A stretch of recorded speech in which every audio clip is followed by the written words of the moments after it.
can start.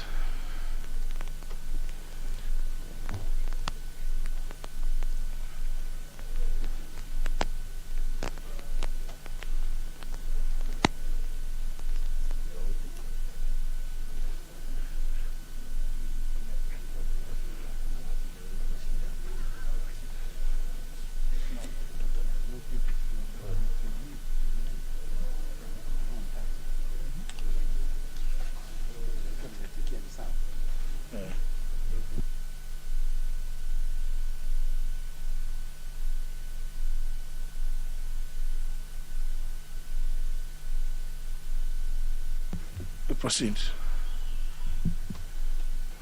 Proceed. Order number 1, administration of oath. Order number 2, communication from the chair.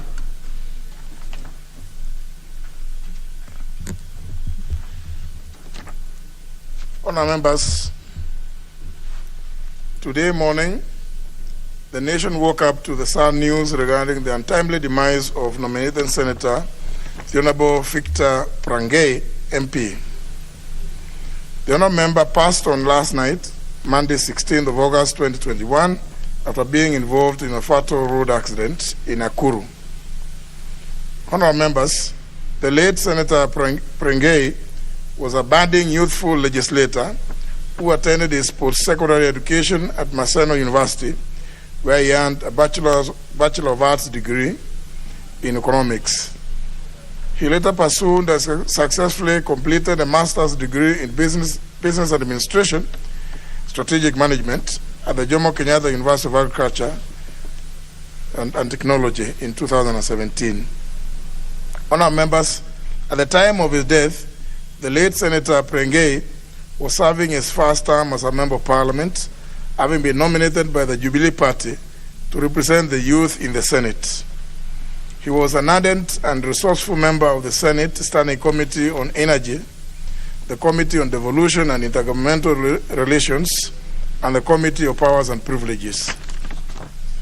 As a youthful legislator, the late senator will also be remembered for his active membership in the Bunge Sports Club.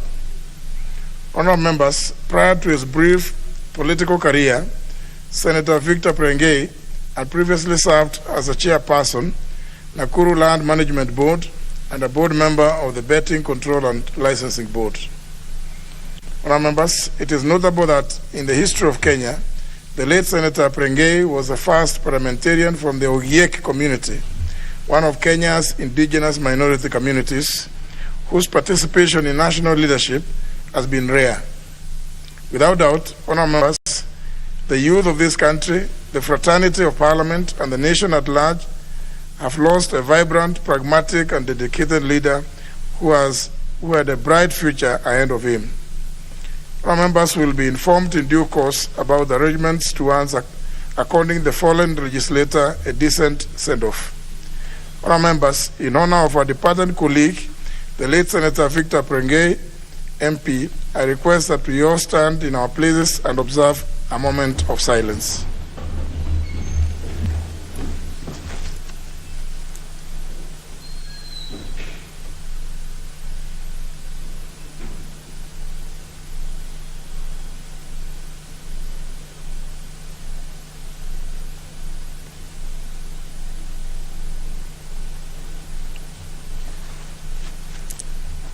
May his soul rest in peace.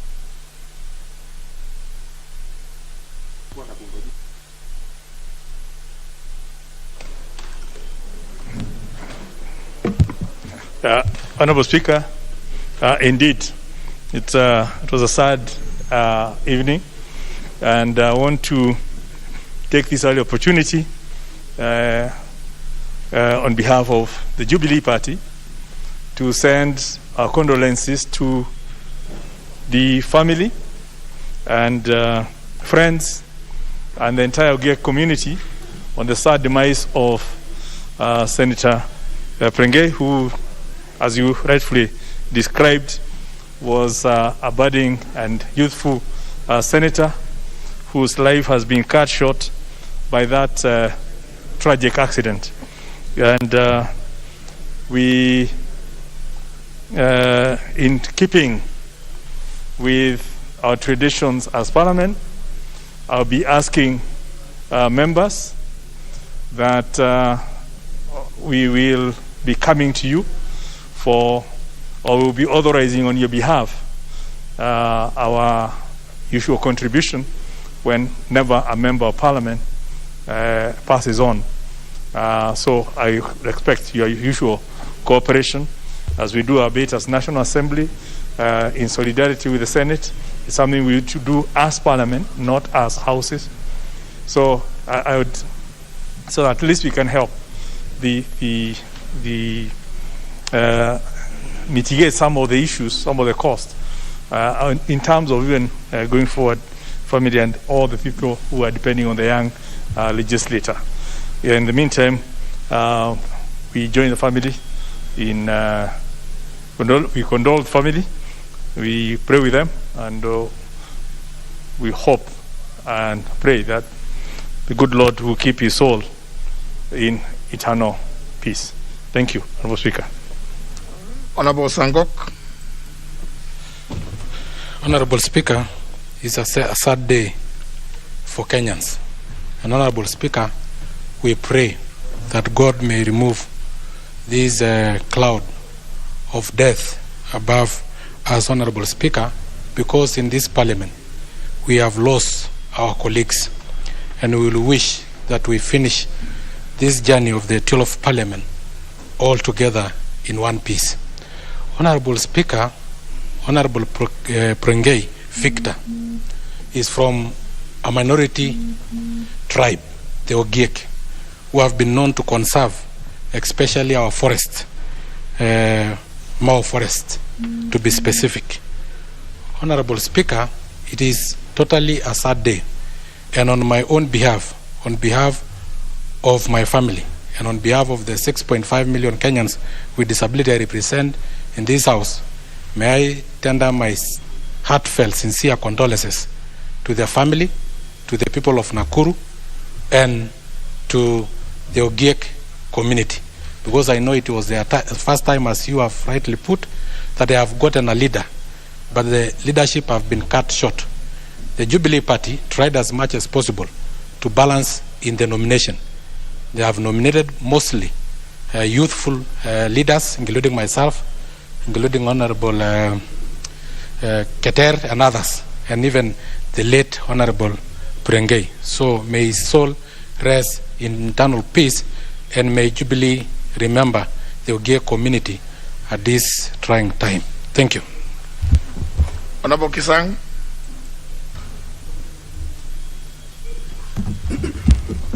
Thank you, Honorable Speaker. Honorable Speaker, on behalf of myself, my family, and the people of Marakwet West, I wish to take this opportunity to send my sincere condolences to the family of the late Senator Victor Prenge, who was a very young upcoming leader from the OK community.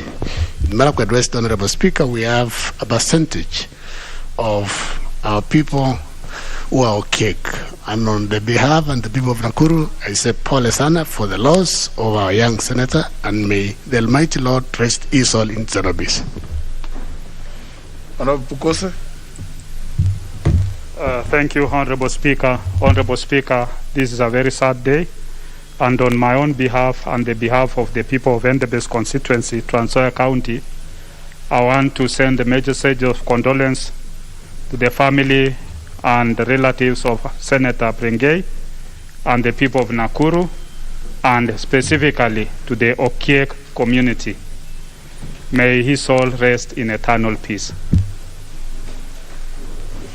Honorable Murugara. Mr. Speaker, allow me also to convey my very sincere condolences to the family of the late Victor Prenge, nominated senator. On behalf of the people of Tharaka constituency, Kenya has lost one of its most astute senators and legislators, youthful and well-meaning to the country, and therefore it is a big loss that we are going to experience for a long time. But in view of the fact that we must accept God's will, mine would be to convey the condolences to the family, to the people of Nakuru, the small community of the Ogiek, and also the entire Republic of Kenya. May all of them be condoled, and may his soul rest in eternal peace. Thank you. Speaker.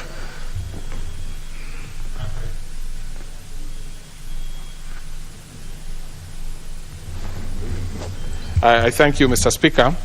On my behalf and on behalf of my constituency, Kuresoi North, and indeed on behalf of Nakuru County, I really would wish to give my sincere condolences to the family of the late Brengei. Late Brengei, Mr. Speaker, comes from a place called Marioshoni in Nakuru County.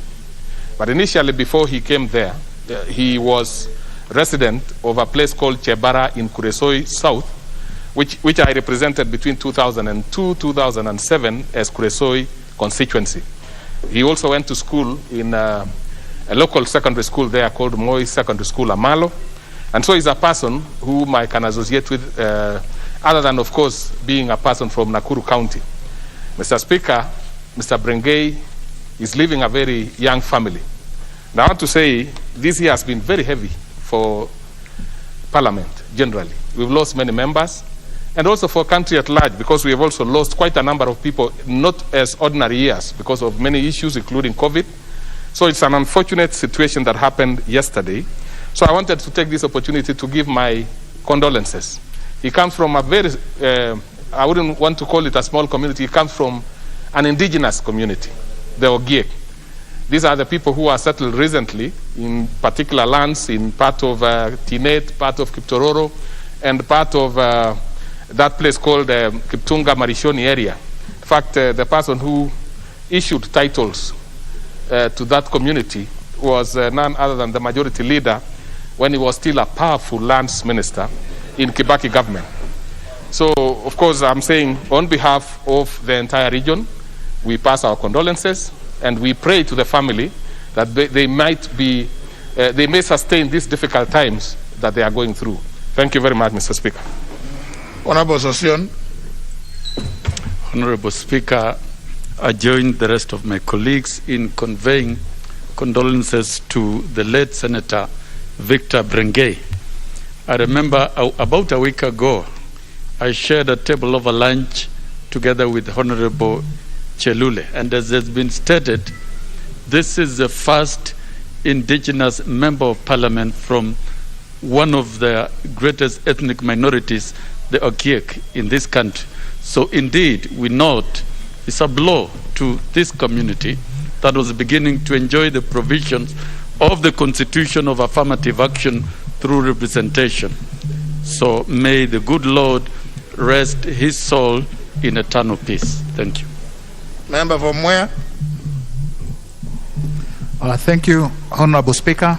On my own behalf and on behalf of the people of Mwea that I represent, would like to convey my sincere condolences to the family, to the youth, to the people of Nakuru, and to the Ogiek community following the death of this youthful Senator, Honorable Speaker.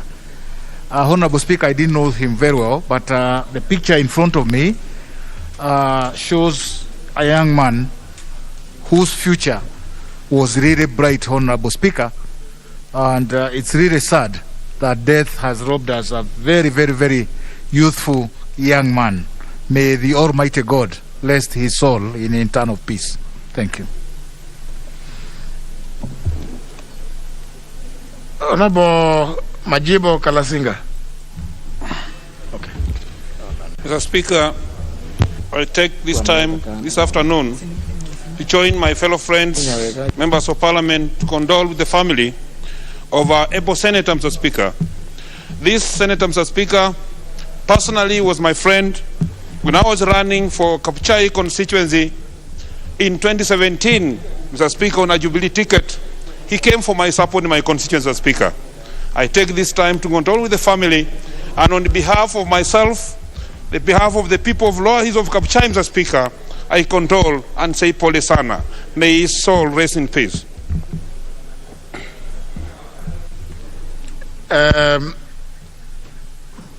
Member for Nandi County. I take this opportunity to convey my condolences and the condolences of the people of Nandi to the people of Nakuru and the youth of Kenya because of the passing on of Victor Brengay. He was representing issues of the youth and he was selfless. He said he was not going only to think about Okiek, he was going to highlight the issues of the needy in these needy communities in this country. At only 35 years old, he was very young.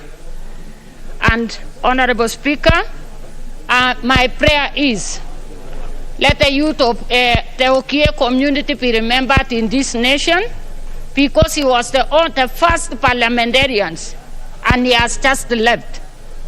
We know the devil came to kill him because the Bible says in John 10:10, the devil came to kill, to steal, and to destroy.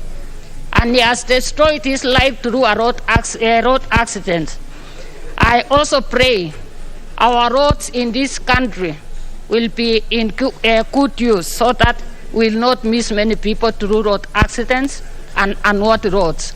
I say, Pole, it is painful to lose one of our youths in the nation. Pole. Member for Siaya County. Thank you, Mr. Speaker, for giving me this opportunity. I'd like to take this opportunity as well to convey my heartfelt condolences to the family of Victor Brengay, who represents the people, the county of Nakuru. As a young man, I've only met him recently, and it's unfortunate that we have had not much time to discuss many things that bring us here into the house, but I do believe that he's a good person, and therefore he is going to heaven like all of us will go. I want to pray that his soul will rest in eternal peace. Thank you, Speaker. Member for Igembe South. Thank you. On my behalf and the behalf of the people of Igembe South constituency and the youth of this republic, I convey my sincere condolence to the family and the friends of our departed brother Brengay. May Almighty God rest his soul in eternal peace. Thank you. For Kiambu. Thank you, Mr. Speaker, for giving me the opportunity to indeed join the rest of the nation on behalf of the great people of Kiambu to send our sincere condolences to the family of the fallen star of the Ogiek community. I want to confirm that the late senator was the light for the community. He represented the community very boldly and very strongly, and indeed he was an advocate for the youth in the Senate. We really would want to join the great people of Nakuru to mourn the young senator and pray that God is going to give them peace even as they mourn the loss of the wonderful, great senator. Thank you. Member for Ganze. Thank you very much, Mr. Speaker. For and on behalf of the great people of Ganze and the entire coast region, take this opportunity to convey our heartfelt condolences to the family and friends of the late Senator Victor Brengay. The senator was a friend and also a colleague in the Young Parliamentarians Association, and we have shared a lot. And from where I sit, Mr. Speaker, I highly believe that it was not the right time for him to go, but because God's will cannot be subverted, I join others in praying for his soul to rest in eternal peace. Honorable Danita Gatti. Thank you very much, Honorable Speaker, for the opportunity to also join the rest of members and Kenyans to mourn Senator Victor Prengei. Mr. Speaker, I did not have an opportunity to know much about him, but Mr. Speaker, I share much with Senator, Mr. Speaker, because, Mr. Speaker, you will remember that in 2014, just a year into my election into this house, Mr. Speaker, I also equally suffered a road accident, Mr. Speaker, that left me on this wheelchair. Mr. Speaker, it is very painful, Mr. Speaker, for a community, and a small community, Mr. Speaker, to lose their only hope that they had in this August house, Mr. Speaker. I therefore, Mr. Speaker, hope that just for the sake of wiping the tears of the community, Mr. Speaker, that the Jubilee can actually be fair enough to enable one member from the same community complete the job that this member had, Mr. Speaker.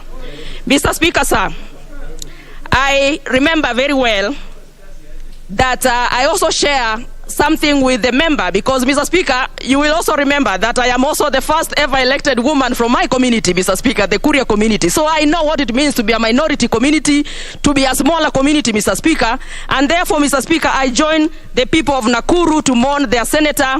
I join the youth of Kenya, Mr. Speaker, to mourn their senator, and equally ask, Mr. Speaker, that we continue to observe also traffic rules, Mr. Speaker, to wear our belts, Mr. Speaker, just in case we continue, because we continue to lose Kenyans in these highways and on these roads, Mr. Speaker. Therefore, Mr. Speaker, allow me the opportunity to send my sincere condolences, Mr. Speaker, and sympathies to the people of Nakuru and to the family of Senator Victor Prengei, Mr. Speaker. May his soul rest in eternal peace.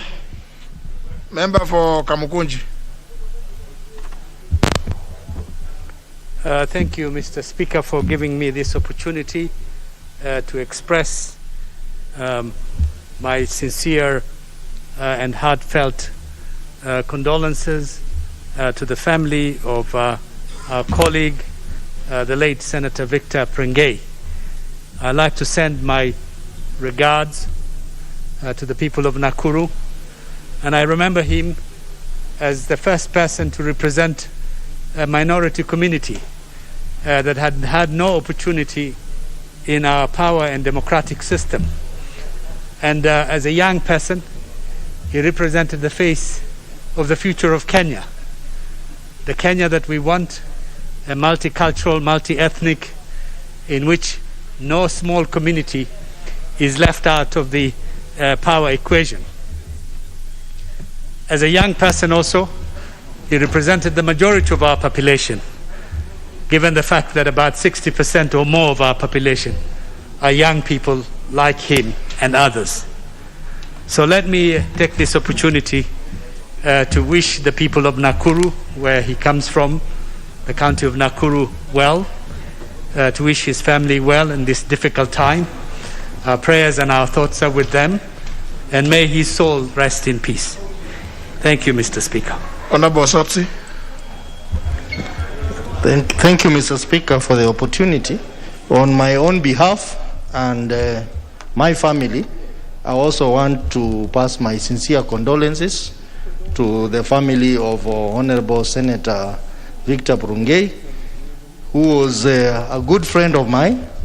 I have known him as a very quiet person, soft-spoken, and someone who had a big vision as a leader in this country. I happen to have shared experiences with the late senator when he had problems with his party Jubilee on how to navigate those challenges. Because as you are aware, I went through the same challenge with my party and I succeeded. And I'm happy he listened to me. And though he has died still being a senator. So I want to pray for him and his family, and I hope that Jubilee Party will consider also getting a replacement from the same community, because Victor was a member, or the very first member of parliament from the Ogiek community. And I think it will be nice to return the same favor to the same community. Thank you, Mr. Speaker. I pray that the Almighty God rest his soul in eternal peace. Thank you. Very well. Next order.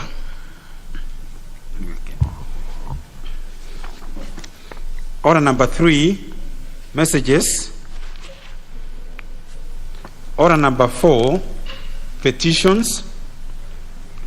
Order number 5, papers. Leader Majority.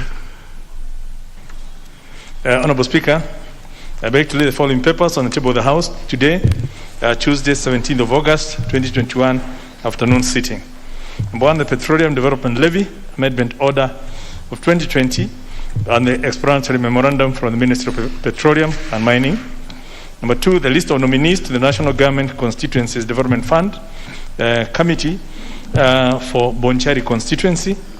Number 3, the final audit reports of the Office of the Director General for the financial years 2016-2017 and 2017-2018 from PKF Kenya LLP. And number 4, reports of the Auditor General and financial statements in respect of the following institutions for the year ended 30th of June 2019 and the certificates therein. And A, the Auctioneers Licensing Board. B, Jomo Kenyatta University of Agriculture and Technology, NUDOS Limited. And C, the Kenya Medical Practitioners and Dentists Council. Thank you, Honorable Speaker.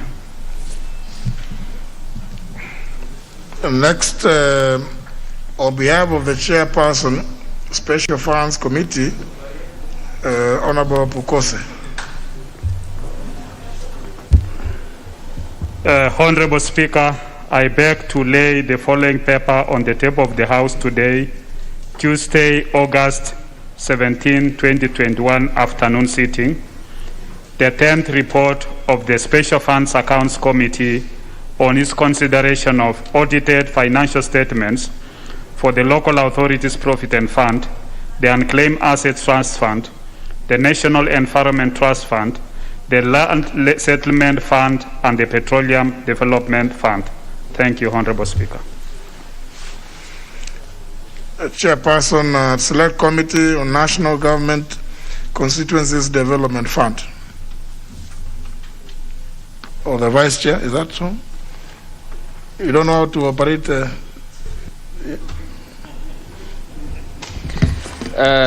Thank you, Honorable Speaker. I beg to lay the following papers on the table of the House today, Tuesday, August 17, 2021, afternoon sitting. A report of the Select Committee on National Government Constituency Development Fund on 1, stalled or incomplete project initiated through the NGCDF but falling under the county government functions. 2, electrification of schools in constituencies. Thank you, Honorable Speaker. The Vice Chairperson, Committee on Delegated Legislation. Honorable Speaker, I beg to lay the following paper on the table of the House today, Tuesday, 17th August 2021, afternoon sitting. Report of the Committee on Delegated Legislation on its consideration of the draft election campaign finance regulations. Thank you, Speaker. Next order. Order number 6, notices of motion. Honorable Mwadi.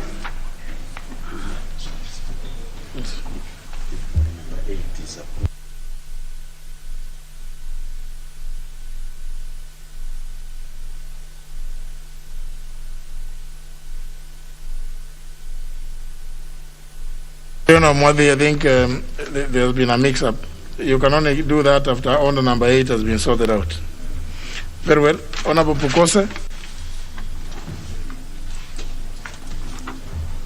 Thank you, Honorable Speaker. Honorable Speaker, I beg to give notice of the following motion, that this House adopts the 10th report of the Special Funds Accounts Committee on audited financial statements for the Local Authorities Profit and Fund, the Unclaimed Assets Trust Fund, the National Environment Trust Fund, the Land Settlement Fund and the Petroleum Fund laid on the table of the House on Tuesday, August 17, 2021.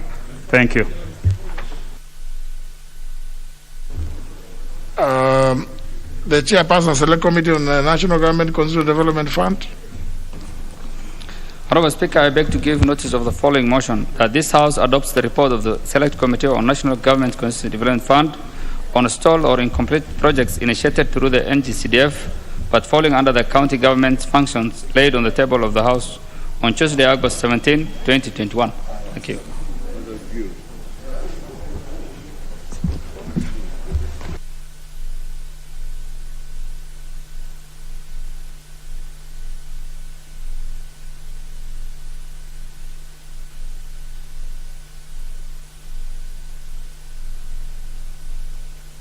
Next order. Order number 7, questions and statements.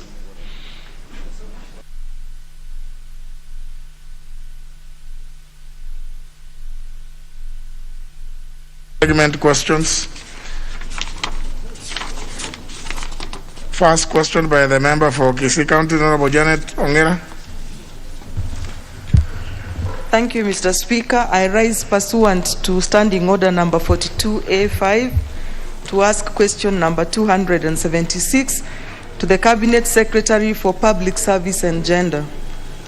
Mr. Speaker, I would like to ask that what steps is the ministry taking to end gender-based violence cases which have significantly increased during this period of COVID-19 pandemic, despite a presidential directive by His Excellency Uhuru Muigai Kenyatta to stem this vice.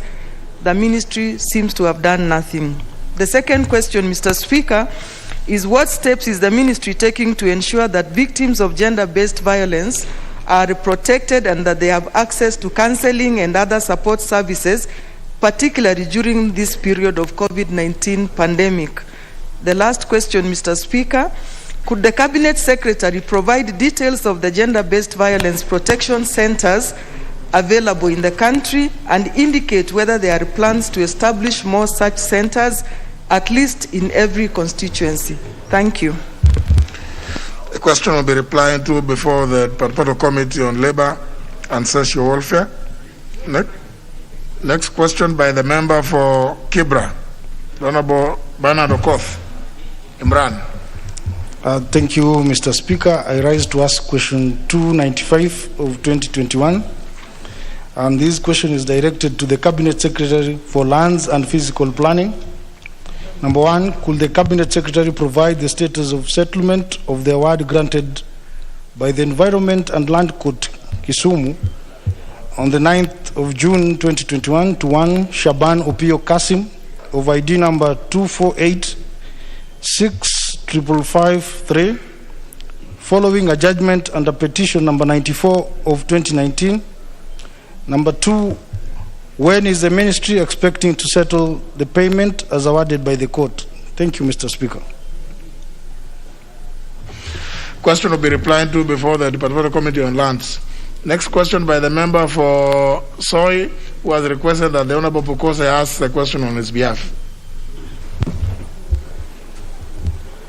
Thank you, Honorable Speaker. Honorable Speaker, on behalf of the member for Soy constituency, the Honorable Caleb Kositany, question number 299 of 2021, I ask the Cabinet Secretary for Interior and Coordination of National Government, could the Cabinet Secretary outline the measures put in place to ensure that issuance and renewal of passports and national identification cards to citizens of Kenya in the diaspora is done promptly? Thank you, Honorable Speaker. A question will be replied to before the Departmental Committee on Administration and National Security. Next question is by the member for Kasarani, the Honorable Mercy Gakuya, who has requested that the question be asked on her behalf by the Honorable Bernard Okoth. Imran. Thank you, Mr. Speaker. I rise to ask question 305 of 2021 on behalf of the Member of Parliament Kasarani, Honorable Mercy Gakuya. This question is directed to the Cabinet Secretary for Environment and Forestry. Number 1, what steps is the ministry taking to stop the use of wastewater and effluent from the sewerage system in Nairobi for food production, considering that the practice is alleged to account for production of more than 20% of the total food consumed in Nairobi City County, particularly vegetables and legumes? Number 2, could the Cabinet Secretary explain the measures put in place to minimize river pollution, particularly in towns and cities across the country? Thank you, Mr. Speaker. Question will be replied to before the Departmental Committee on Environment and Natural Resources. Next question is by the member for Kabuchai, the Honorable Majimbo Kalasinga. Thank you, Mr. Speaker. I rise to ask question number 308 of 2021. What steps is the ministry taking to address the cases of missing marks in public universities where students are not awarded marks, forcing them to apply for special exams or retake courses in order to graduate? 2, Mr. Speaker, could the Cabinet Secretary explain the rationale behind the requirements of settlement of all fees as a condition of sitting university exams in public universities, commonly known as nil balance? And 3, Mr. Speaker, could the Cabinet Secretary provide details on the statuses of government funding to students in technical and other mid-level colleges? Thank you, Mr. Speaker. Question will be replied to before the Departmental Committee on Education and Research. Next question is by the member for Awendo, the Honorable Walter Owino.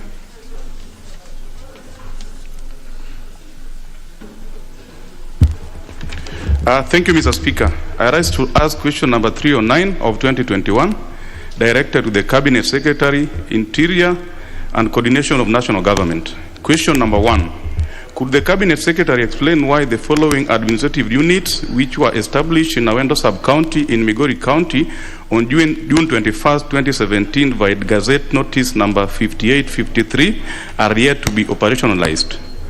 Mariwa Division, Waunda, Waware, Kanyamgony, Kadera Kuoyo, and Rabondo locations.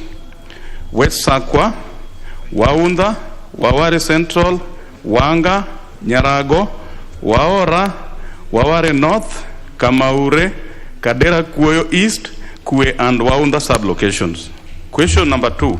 Could the ministry consider operationalizing the said units during the 2021-2022 financial year to bring administrative services closer to the people? Thank you, Mr. Speaker. Question will be replied to before the Departmental Committee on Administration and National Security. Next question is by the member for Subukia, the Honorable Samuel Gachove. Thank you, Mr. Speaker, sir, for giving me the opportunity to ask question 311-2021 to Cabinet Secretary for Education. Could the Cabinet Secretary explain the criteria used in allocation and disbursement of monies under the School Infrastructure Fund in the country? 2, could the Cabinet Secretary provide a breakdown of the disbursement of the funds to primary and secondary schools in Subukia constituency during the financial year June 2017 to June 2021? 3, could the Cabinet Secretary provide the timeline for the disbursement of the fund for the current financial year 2021-2022 in Subukia constituency? Thank you, Honorable Speaker. Question will be replied to before the Departmental Committee on Education and Research.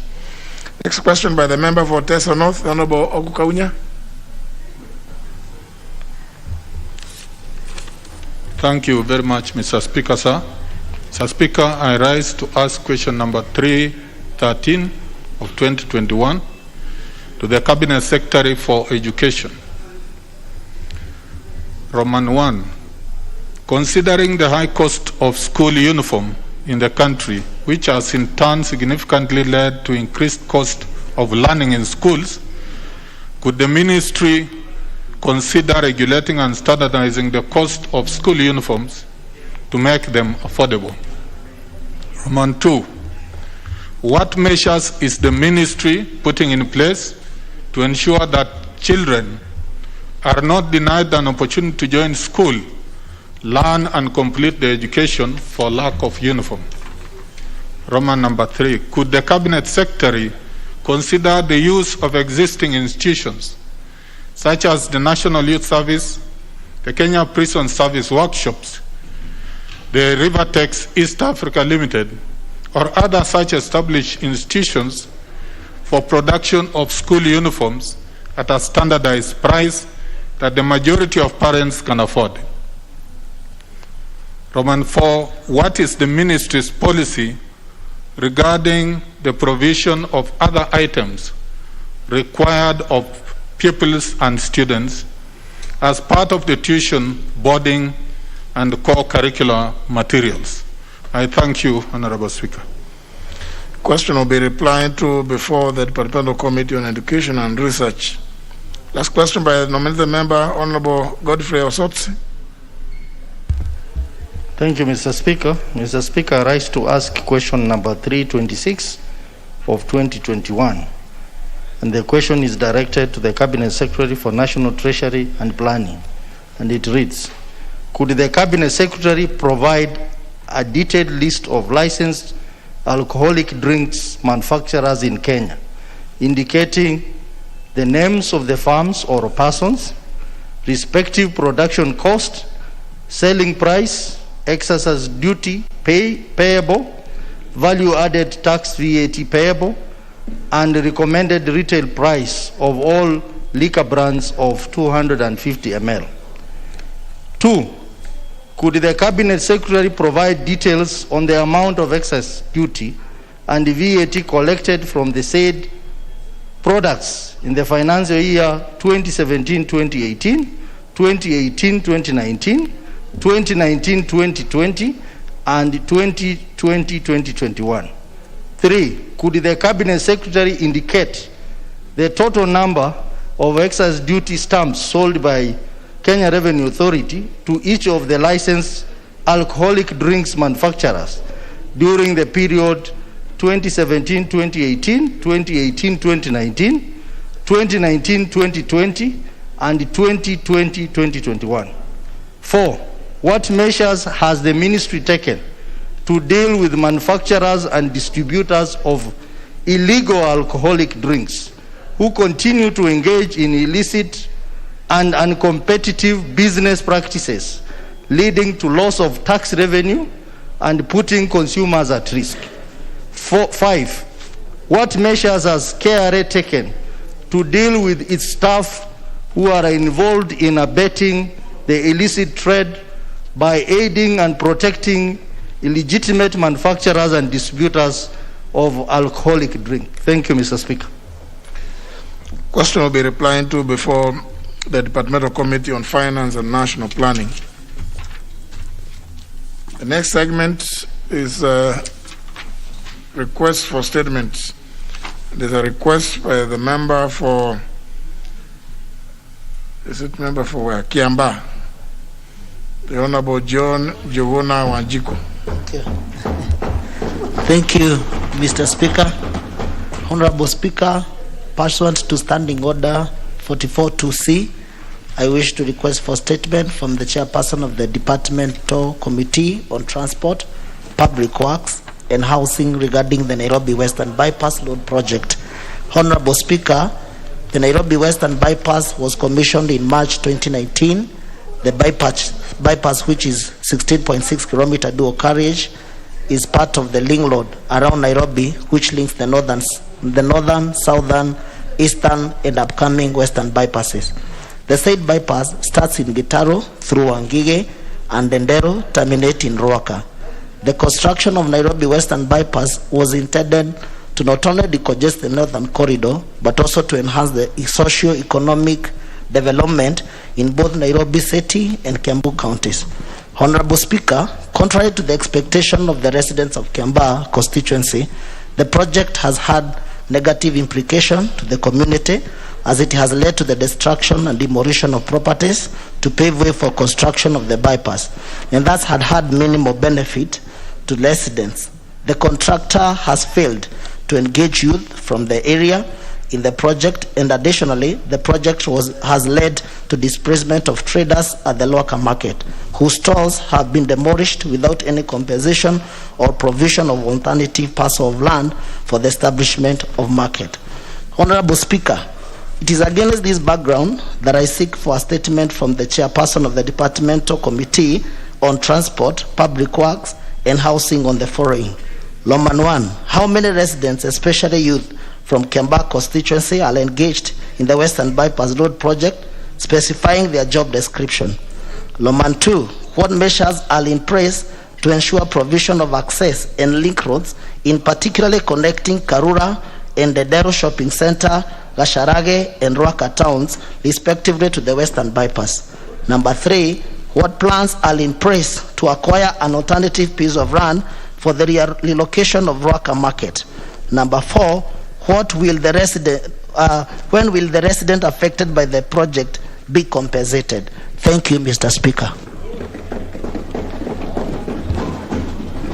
The chairman, Departmental Committee on Transport, Honorable Kosing. Honorable Kosing, does he have a vice chair? Vice Chair, Honorable Mushomba.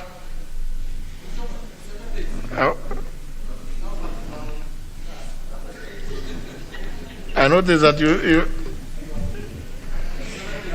Thank you, Mr. Speaker. On behalf of the committee in charge of transport, we accept to get some few weeks, maybe 2 weeks or 1 week, so that we can be able to provide a statement, a comprehensive statement to the member. Very well. Thank you. I think I'll detail the Honorable Sankok to go around where many members are, so that he can just teach you how to press the intervention button, because I notice many of you are having difficulties in locating the intervention button, and the Honorable Sankok is an expert, so feel free to go and educate a few of your colleagues. No, that does not. Honorable Sankok, that's not it's not a license to. It's not a license to start now praising yourself. Thank you very much, Mr. Speaker, for recognizing that I am very active. But I want to inform members, I will teach you, but it is not free of charge. So it only costs 5,000 each. Thank you, Honorable Speaker. Very well. Next order. Order number 8, procedural motion. Honorable Mwadi. Sorry, Honorable Abdul Swamad. Sorry, before Honorable Mwadi. Asante sana. Bwana Spika, naomba usaidizi kutoka kwako na pia vile vile utoleaji amri. Tarehe 16 mwezi wa 6, Bwana Spika, nilinuka katika jumba hili baada wewe kuweka sahihi na kuweza kupeana idhini tuweze kuuliza hatma ya wafanyakazi wa shirika la bandari ya Kenya Ports Authority. Mambo yalikuwa ni matatu, Bwana Spika, kuhusiana na ule mkataba uliokubaliwa ya kuweza kuongeza za mishahara, na pili, kando na yale ambayo yashakubaliana, ni njia gani ambayo kwamba wataweza kuanza kuzungumza habari ya makubaliano mapya na wafanyakazi 247 Bwana Spika ambao walikuwa wamefutwa na wafaa kuregeshwa. Bwana Spika, ilikuwa nimeipeleka swali hili kwa kamati yenye kuhusika na mambo ya usafiri, lakini chini ya amri yako hapa ukaweza kusema iende kwa kamati ya leba, na Bwana Spika wakaweza kudokeza ya kwa muda wa wiki wataweza tupatia jawabu. Leo Bwana Spika, tunakaribia, tumeanza, hii ni June, mwezi wa Julai, mwezi wa Agosti, tunamaliza miezi miwili Bwana Spika, na nilipokuwa naingia hapa ndo naambiwa ya kwa kuna response ama jawabu ambalo kwamba limeweza kuwekwa na Ukuriatani. Bwana Spika, tunaomba tu, unajua, kuangalia pia hali vile zilivyo, mwaka wa 2021 Bwana Spika, Julai, hali ya uchumi katika hii Kenya imeweza kupanda kwa 6.44. Haijawahi kufika hivyo katika miezi 17. Bwana Spika, June mwaka huu imepanda na 5.87. Kisha ukiangalia lile shirika la KPA, Novemba mwaka 2019 Bwana Spika, lilipeana bilioni 18.7, bilioni 18.7 kwa serikali kama faida. Kisha ikaweza kulipa na ushuru bilioni 6. Bwana Spika, hizi pesa haziwezi kuundwa ikiwa sio wale watu. Leo sasa hivi kila tukichelewa namna hii, na sasa hivi nasikia kwa mambo ya bonus, mambo ya overtime pia wanajaribu kuweza kuyakata. Naomba Bwana Spika, kamati ya leba kama vile ile ambayo kwamba ya uchukuzi walokwenda Mombasa wakakaa na wale wachuuzi wa Mama Ngina na Public Beach, walichukulie kwa haraka inavyowezekana, kwa sababu hawa wafanyikazi wakivunjika moyo itakaoweza kupoteza ni nchi nzima, sio Mombasa peke yake. Tunakubali ya kwa watu wa Mombasa ndio watakaoumia, lakini nawakumbusha ya kwa kidole kikiumia Bwana Spika, ni mwili mzima utakaoweza kuumia. Asante. Mwenyekiti wa kamati, hata wewe inuka.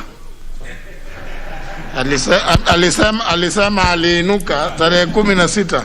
Sasa mwenyekiti na yeye inuke. Asante sana Mheshimiwa Spika. Hapa mimi nainuka kusema ya kwamba swala hili Bwana Spika, tumeichukulia kwa uzito sana, na tumekuwa tukifuatilia na wizara husika ya fedha. Lakini Mheshimiwa Spika, kila wiki tunaahidiwa ya kwamba tutapata jawabu, na hatujapata jawabu. Na ningetaka usaidizi wako Mheshimiwa Spika, sababu naelewa kidogo ya kwamba hii kazi ya Ports Authority imewekwa katika wizara ya fedha hivi karibu majuzi, na kwa hivyo labda wako na changamoto kwa kutupatia jawabu, lakini hilo si sababu la kukimia leta jawabu, sababu namuelewa sana mheshimiwa na uzito alionayo kutoka kwa wafanyikazi wa bandari.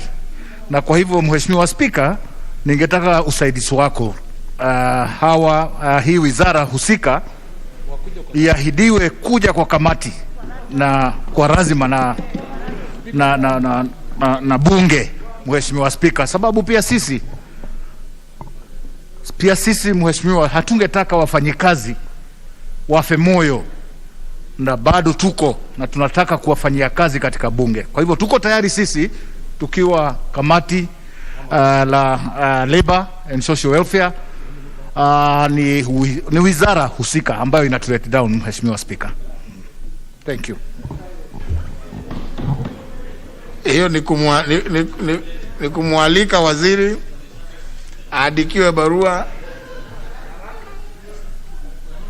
na katibu wa bunge aje mbele ya kamati aelezee hayo mambo, kwa nini hajapeana jibu.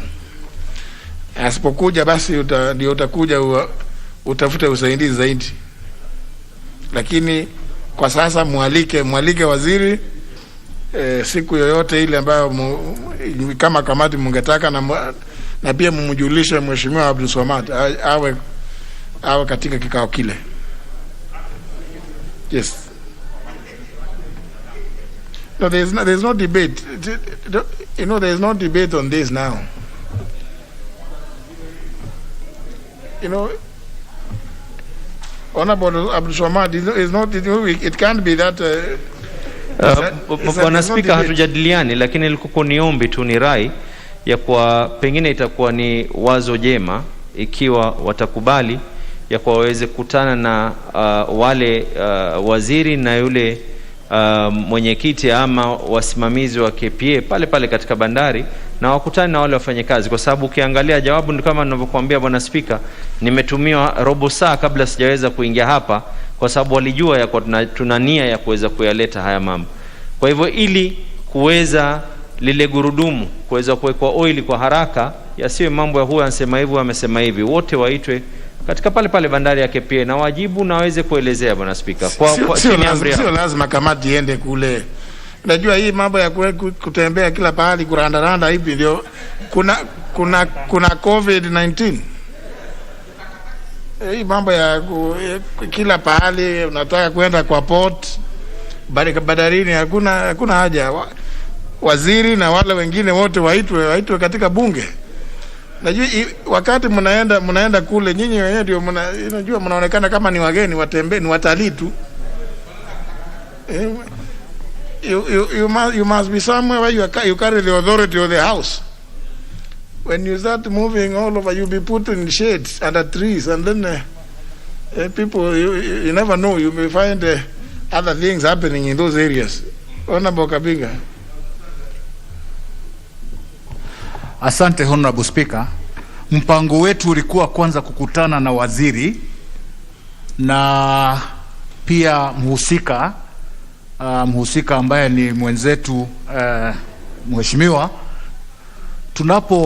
Tukimsikiza waziri na tuone hatuna sururisho ya maneno hayo, Mheshimiwa Speaker, basi sisi tungeangalia tuone kana kwamba kuna haja ya kuwaita wale kutoka Mombasa ama sisi kwenda kule, sababu hii ni swala nyeti, swala ambalo ni la uzito sana Mheshimiwa Speaker, na kwa hivyo singetaka kusema ya kwamba hakuna haja ya kwenda ama wao kuja, lakini kwanza tungetaka kukutana na waziri na mheshimiwa ndio tuweze kuelewa kama tunaweza kutatua hilo tatizo tukiwa hapa Nairobi. Asante Mheshimiwa Speaker. Absolutely.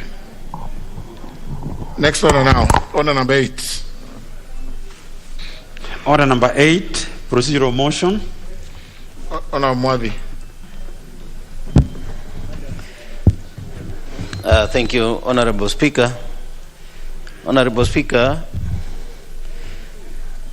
I beg to move that pursuant to the provisions of Standing Order number 256 relating to the exemption of business from standing orders, this House resolves to exempt the reports of the Departmental Committee on Administration and National Security on the public petitions listed hereunder, laid on the table of the House on Wednesday, August 11, 2021, from the provisions of Standing Order number 227-2 in regard to Committee of Petitions with respect to debate.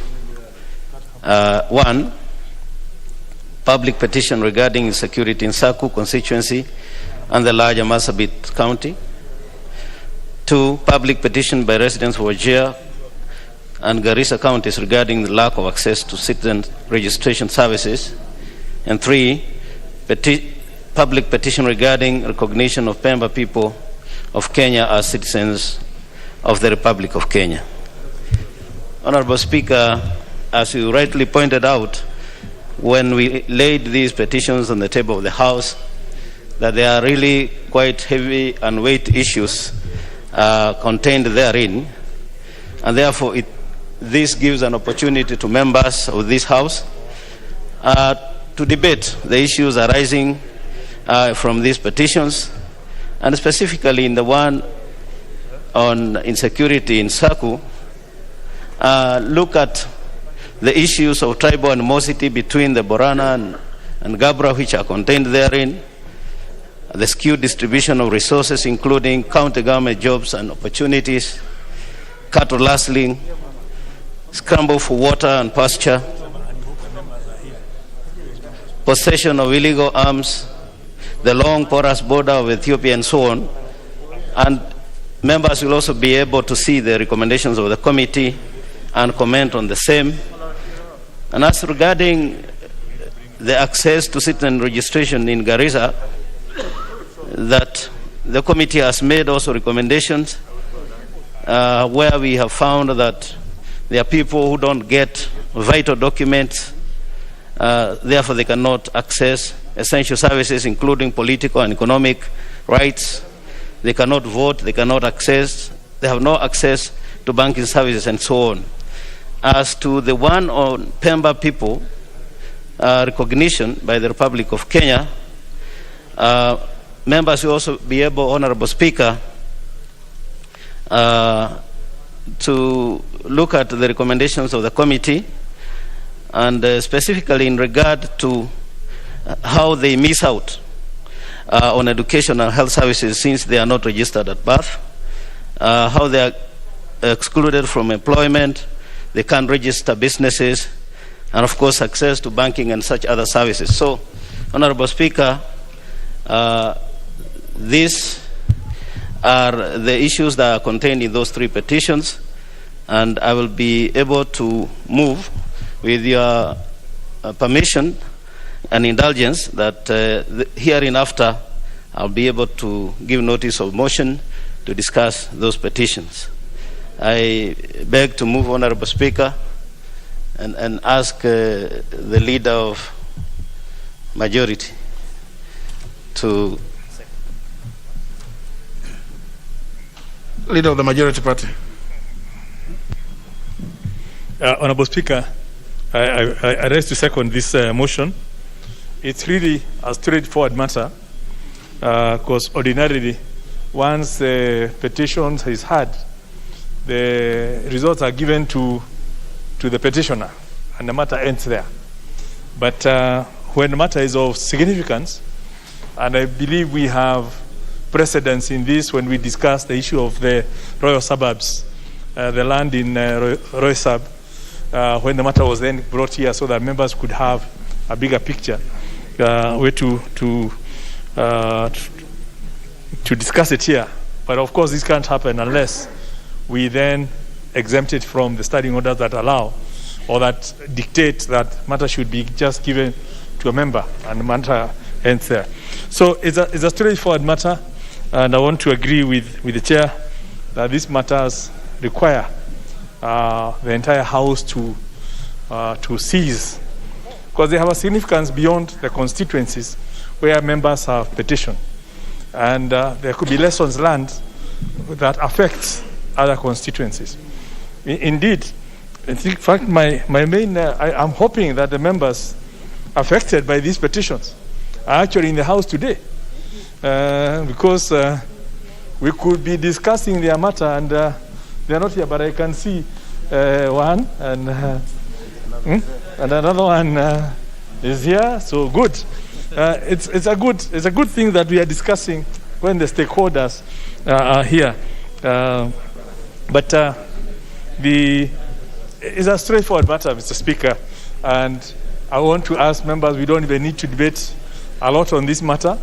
Let's give the go-ahead that's required so that the committee can then bring those reports to members and we debate and come up with a national solution or some national contribution to the issues contained within the petition. With those few words, I beg to second. If we could, member for Mohoron and member for Seme, if we could be in the chamber for a while, and the member for Mvita, if we could be in the chamber.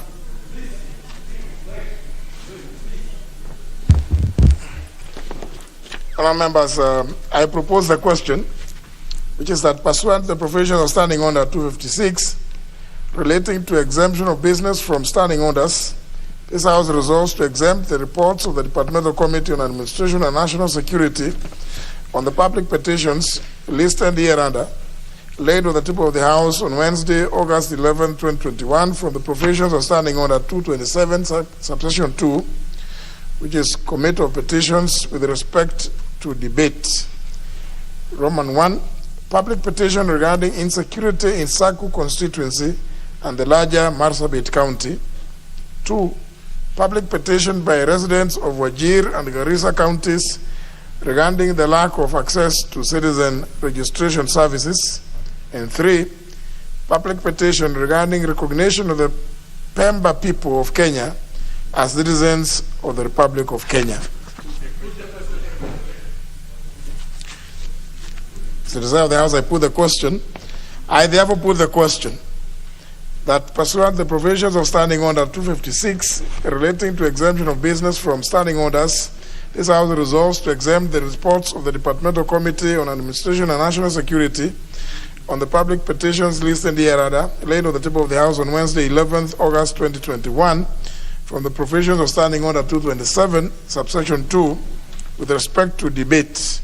1. Public petition regarding insecurity in Saku constituency and the larger Marsabit County. 2. Public petition by residents of Wajir and Garissa counties regarding lack of access to citizen registration services. And 3. Public petition regarding recognition of the Pemba people of Kenya as citizens of the Republic of Kenya. Will as many as for that opinion say aye? Aye. As many as contrary opinion say nay? The ayes have it. Honour Mwadi.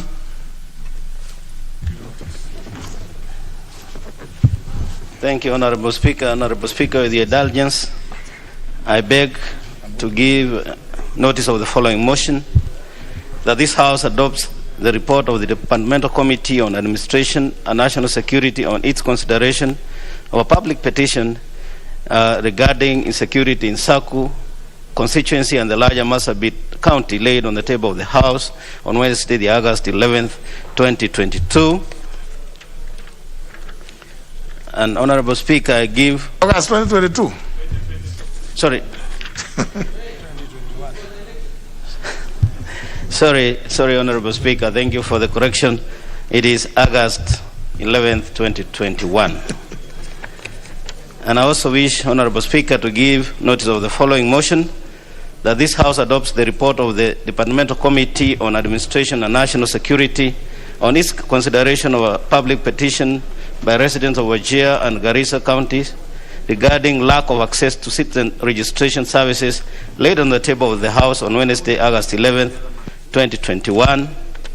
And finally, Honorable Speaker, I give notice of the following motion, that this House adopts the report of the Departmental Committee on Administration and National Security on its consideration of a public petition regarding recognition of the Pemba people of Kenya as citizens of this Republic of Kenya laid on the table of the House on Wednesday, August 11th, 2021. I thank you, Honorable Speaker. Honour members, before we move on with the consideration of business as listed, I direct reorganization of the order paper so as to have business listed as order number 10 come up as order number 9, after which, conclusion of which will then go to business listed as number 9, which will be number 10, which is Committee of the Whole House on the consideration of the Foreign Service Bill, National Assembly Bill number 8 of 2021. So that will come as order number 10. So, and because I'm told the next business I think has been sufficiently canvassed, but let's move to the next order. Order number 9 now, the National Hospital Insurance Fund Amendment Bill, National Assembly Bill number 21 of 2021, second reading. Who was on the floor?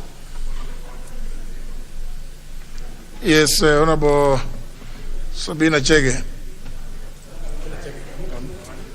No, Honorable Pukose first, yeah. I'm standing under Standing Order 95, Honorable Speaker, that this bill, this motion, we had actually discussed the bill very extensively. It had been debated, so that I am asking that the mover be called to reply. Very well, Honour members, I put the question, which is that the mover be called upon to reply with regarding the business listed as the National Hospital Insurance Fund Amendment Bill, National Assembly Bill number 21 of 2021. Will as many as of that opinion say aye? Aye. As many as of contrary opinion say nay? The ayes have it. Mover, Leader of the Majority Party. Thank you, Honorable Speaker. Let me begin by thanking the Majority Whip, Honorable Angwe, who moved the bill on my behalf. And commend members of the House and indeed members of the Health Committee for consideration of the bill and the contributions that they made. Very good ideas have been prosecuted on the floor of this House, and I'm sure it will be clear when we go through the committee of the whole in terms of some of the amendments that will be coming to actualize some of these ideas. Honorable Speaker, this bill is a critical bill to anchor the universal health coverage, which is one of the big four agenda items. And like I said, the key issue on the bill is expanding the scope of membership from what is covered in the current Section 18, which is for the salaried employees, to make it mandatory for every Kenyan. As we all know, because members raised some issues on this, when you give options to people, obviously the people who do pay are the ones who believe they are at risk. And we see this happening. When we find one of the people has fallen sick, they then go and pay and then wait for 3 months to go to hospital. This condition, so-called adverse selection, kills the whole intent of insurance. By making it mandatory for everyone, it means those who are healthy will pay for those who are likely to be sick. Those who can afford will pay for those who can't afford. And the government will pay for the indigents and the vulnerable. So everyone will be catered for. And I believe this is what we want to ensure that this universal health coverage can be achieved. I don't want to highlight who said what, who did not say what, but specifically I wanted to just explain that, because Honorable Nyenze did seem to give the impression that the current Section 18 makes it mandatory for everyone, but it only makes it mandatory for those who are employed. But now the current bill will bring in everyone on board. There are some issues that were raised in terms of the mandatory matching contribution by employers. And if you look at the committee report and if you look at the bill, and if it's not clear, we'll make it clearer. The intention is to have where an employer has a private cover for their employees, they will not be obligated to pay the matching contribution because they have already gone up beyond the situation and covered their employees separately. And hence, that will now become clearer when we do the finer fine-tuning. The other issue, I think, was raised in terms of NHIF and private cover means you're double insured. When you go to hospital, who pays the first bill? And currently, there's been confusion on that, and some hospitals will insist they want your NHIF card first before they can take the private cover. So the bill is making it clear. Where you have a private cover, the private cover will take over, will be the first charge in terms of, will have the first responsibility for paying your bill. Then, for inpatients, the NHIF will pay the rebates. And if your private cover has not covered you adequately, then NHIF will top up your private cover up to some limit, which will be set up again to ensure that the money does not get exhausted on only a few. So it's there's some clarity on that that I think members wanted to know. The last item is on the global practice is obviously to make sure that the governments pay for those who are vulnerable.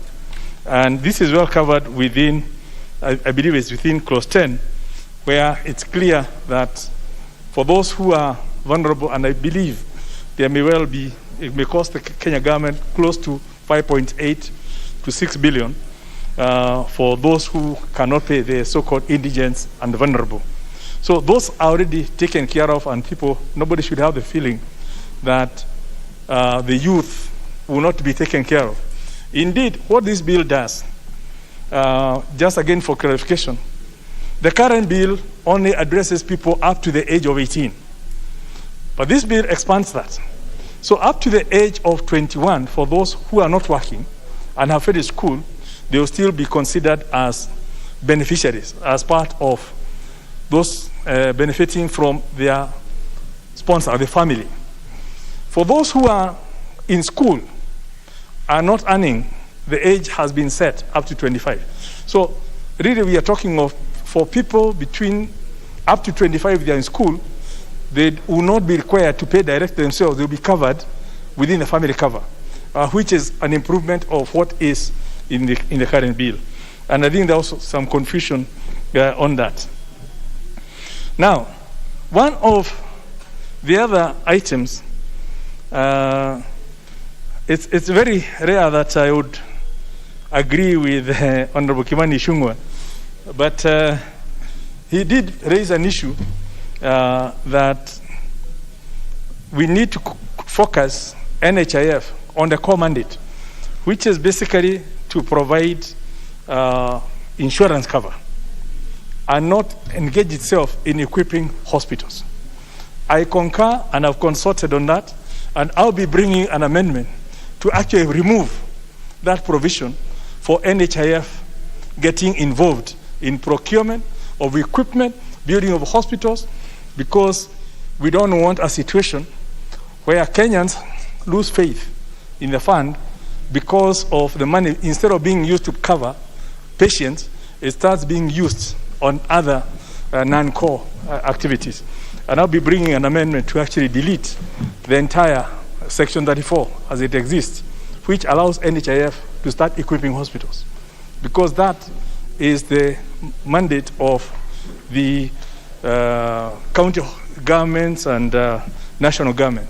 But NHIF as a fund should concentrate on provision of insurance cover and nothing else. Then we'll have faith in it. Honorable Speaker, I believe the other comments that some members made, Manzo saying it should cover groups which doesn't work in terms of insurance, and I've already mentioned in terms of the compulsory contribution.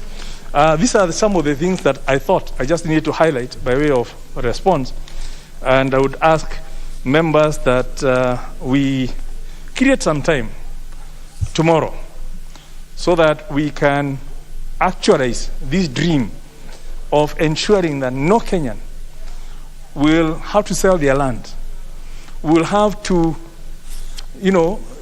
be made poor forever. And we've seen that especially within these situations with the COVID and some of these complicated cases. By ensuring that we can speed up the realization of this dream of universal health coverage. The faster we can move, the earlier we are going to save our people from being impoverished by the misfortune of getting sick, which should not be the reason for why we people should be made to suffer forever. So I want to thank members for their contributions. I want to thank the committee for consideration, and I want to urge that those who have any amendments, we can harmonize that between now and tomorrow, so that tomorrow morning in the afternoon we can have a smooth sail in the committee of third reading, then we take it to the Senate, and hopefully we can speed it up there so that Kenyans can have this dream of universal health coverage attained, and a key pillar of the Agenda 4 will be realized as we actualize the journey towards achieving the SDGs, the Sustainable Development Goals, which is a critical one on health. And remember, the whole point of the SDG is nobody should be left behind. No poor Kenyan should be left behind in the provision of affordable and quality health, which is what this bill is hoping to achieve. With those few remarks, Honorable Speaker, I beg to reply.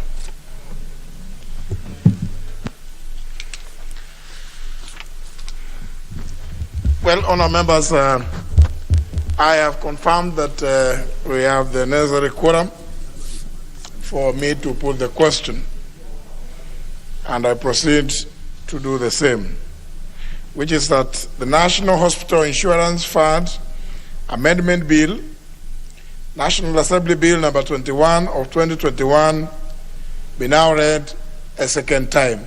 Will as many as of that opinion say aye? Aye. As many as of the contrary opinion say nay? The ayes have it. Chair Health, you. A bill for an act of parliament to amend the National Hospital Insurance Fund Act 1998. Chair Health. What was? Press the intervention. Yeah.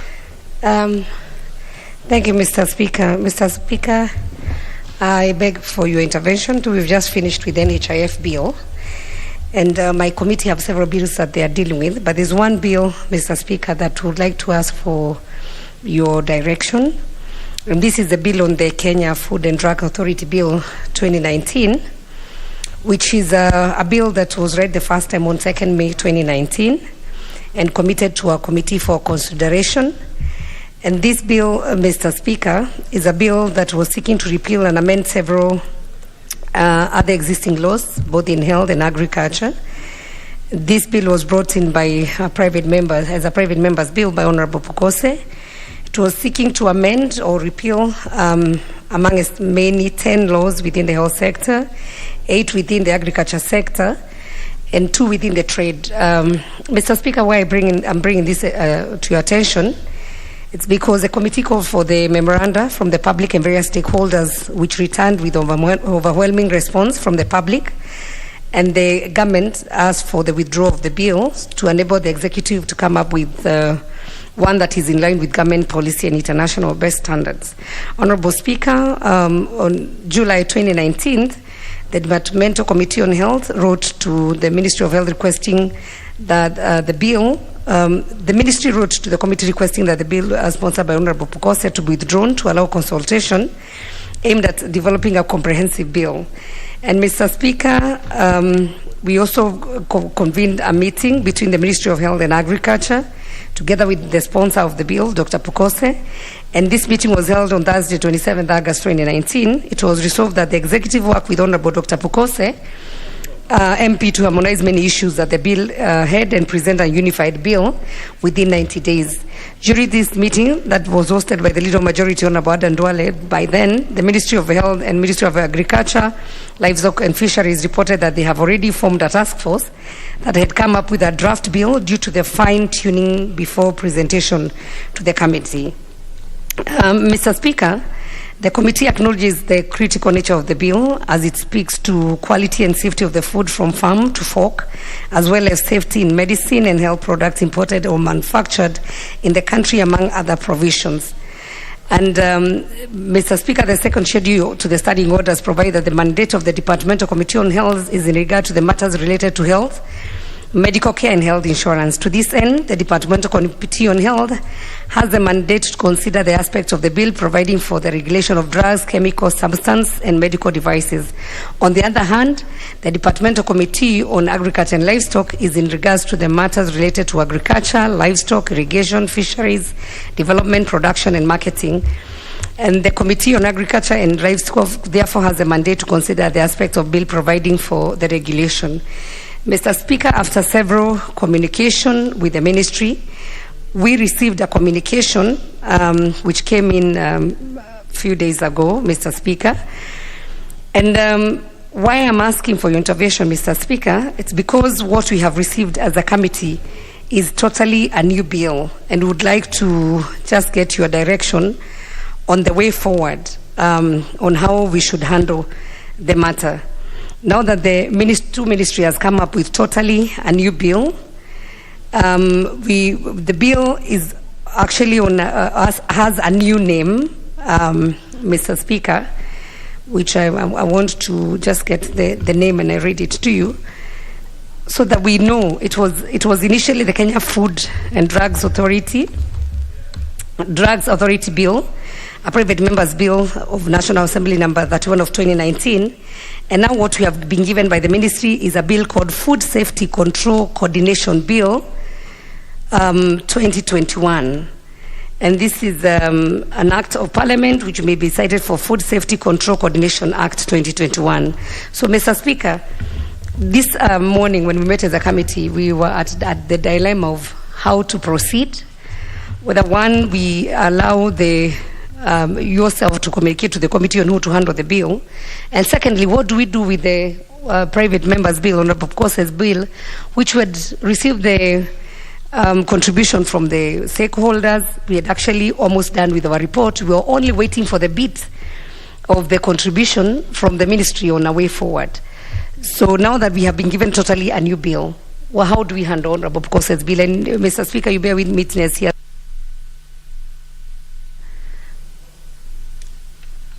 He has been here almost there that every day asking about his bill and the way forward. And we as a committee committed that we'll table the report in Parliament. And now that what has come from both ministries as a joint bill is a totally different bill, how then do we handle Honorable Bokose's bill, which was the original bill? Thank you, Mr. Speaker. I just beg for your intervention. Well, you know, the House as a House and the individual members, why are you raising your hand up? And nothing, there's nothing for debate. Honorable David Ochieng, every member, and within the House, has a constitutional mandate to legislate, among other functions and roles. And I've always tried to endeavor not to frustrate members, individual members' efforts, as much as I don't frustrate those efforts or initiatives at doing legislation that come from the executive. And therefore it is not right for the executive to sit for 2 years and then come to purport to trample down on the efforts of a member. The Honorable Bukose has been consistently raising the issue of his bill. And I think quite apart from, just this one, this issue, I think, if you remember, the previous committee also had an attempt at a similar bill. I think let the executive do their, if they want to bring a bill, let them, they know the process, the procedure. They will go through the office of the Attorney General, the office of the Leader of Majority, then it will pass through me for approval. Now that the Honorable Bukose has really waited for so long, I think it is really unfair that he be treated this way. So the committee, in fact, the House Business Committee, sitting this morning, decided that the bill by the Honorable Bukose, being number 31 of 2019, be placed on the order paper tomorrow, starting tomorrow. Because I think it's not right, for any member to be treated in the manner that the two ministries are treating. If they desire to make provision to propose legislation with the similar provisions as those in the Honorable Bukose's bill, they are at liberty to do so, and then the House as a House will make a determination one way or other. But I think it's not right for them for anybody out there walking in the streets or in some offices, task force. They know that things don't move. You told people are in a task force, they are developing a white paper, a green paper. Then now they come up with this one black paper now. I don't know what kind of paper this one could be.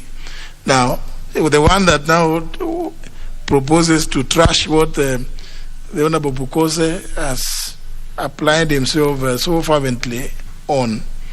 And just now to be told, withdraw yours. It is not in their place to direct how members, do their work here. particularly in the area of proposing legislation. So they cannot come and command or direct anybody to withdraw their work. So since the House Business Committee has made a determination that the bill be on the order paper, let it be. You as a committee table your report. The executive, the two ministries, they are at liberty to go meandering wherever they want to meander through, because the route they have used is not the correct one. To write to you as a committee that this is what they intend to do, in fact, is a waste of time. Now, that is waste and effort, because unless you own it yourselves as a committee, what you are supposed to do is to bring a report on the Honorable Pukose's bill.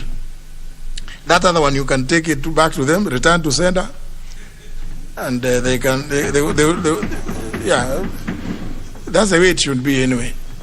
You can return to sender, or they take it to some garbage bin. I mean, yeah, what can you do? If people choose not to understand the processes and to respect them, that surely, if there are any issues with regard to the bill by the Honorable Pukose, they should write to the committee, raise their objections, and the matter will be determined by the House, not themselves. It will be the House to make a determination. If the House is convinced and persuaded to go by the proposals from Honorable Pukose, so be it. If the ministry's arguments are the ones that carry the day, again, in equal measure, so should be it. So for now, I think what we do about that, Honorable Sabina, and it's good that you have reported. We'll proceed with the bill by the Honorable Pukose. That other one is good reading material, I'm sure. I saw you reading from your phone. Maybe you can share with other members of the House, those who may want to also entertain themselves, to know what the two ministries are saying. But it has not come the right way. So you can advise them to go and consult the leader of majority. He will actually explain to them what they should do. And they ought to know the way, because it is not the first time. So that one, it's good literature. But we proceed with the bill by the Honorable Pukose. Next order. Order number 10, Committee of the Whole House.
Order, members, please take your seats.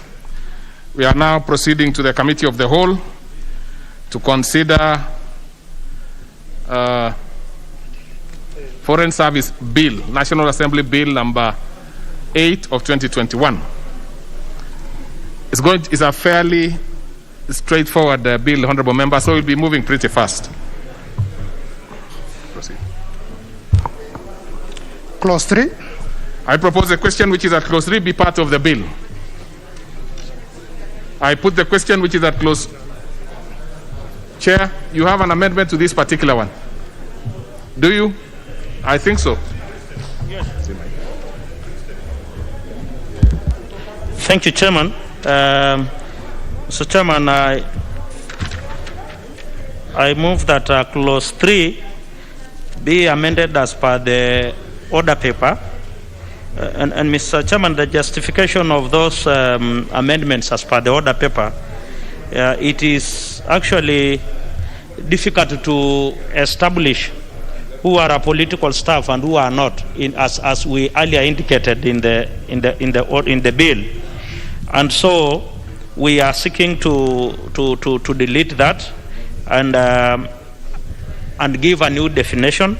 And also in clause 3, we are seeking to ensure that the service is guided by international law and customs of diplomatic practice in line with international best practices. So that's the justification why we are proposing that amendment.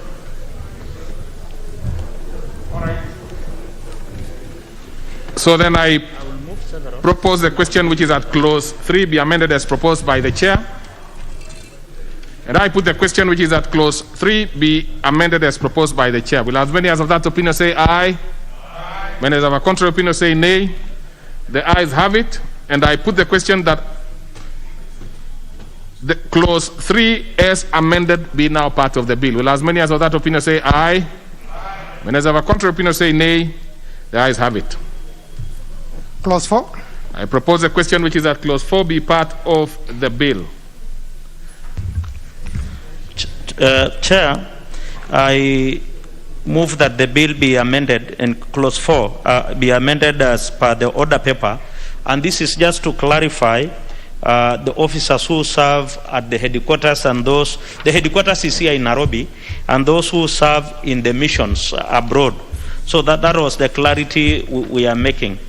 And as well as to define the officers who are under the foreign service, from the ambassadors, the high commissioners, the special envoys. Okay. So that's the justification. So then I propose the question which is at clause 4 be amended as proposed by the Honorable Chair. I only see Honorable Sankok interested in this one. Yes, Honorable Sankok, you want this one? Yeah, of course I support. Okay. Go to the next so one. then I put the question which is at clause 4 as amended be part of the bill. Will as many as of that opinion say aye? Aye. Many as of a contrary opinion say nay? The ayes have it. And I put the question which is at clause 4 as amended be now part of the bill. Will as many as of that opinion say aye? Aye. And as of a contrary opinion say nay? The ayes have it. Clause 5. I propose a question which is at clause 5 be part of the bill. I'm sure you can now see the mood of the House. Many members seem to have read your proposed amendments, Honorable Chair. Yes, we could move faster. These amendments, Chair, they are fairly straightforward, as you said. Yeah. They are all mostly from the Ministry of Foreign Affairs and under practitioners in the Foreign Service. And so I move that clause 5 be amended as per the order paper, and this is just to summarize and simplify the functions of the Foreign Service and align them with the Constitution and other international treaties and also the Defense White Paper and more than diplomatic practice. Okay, so then I propose a question which is at clause 5 be amended as proposed by the Honorable Chair. I put the question which is at clause 5 be amended as proposed by the chair. Will as many as of that opinion say aye? Aye. Many as of a contrary opinion say nay? The ayes have it. I put the question which is at clause 5 as amended be part of the bill. Will as many as of that opinion say aye? Aye. Many as of a contrary opinion say nay? The ayes have it. Clause 6. I propose the question which is at clause 6 be part of the bill. Chair, I move that the bill be amended on clause 6 as per the order paper, and this is just to align the bill with the Treaty Making and Ratification Act and the Vienna Convention on the Law of Treaties. Thank you, Chair. So then I propose a question which is that clause 6 be amended as proposed by the Honorable Chair. Honorable Mutua Barasa.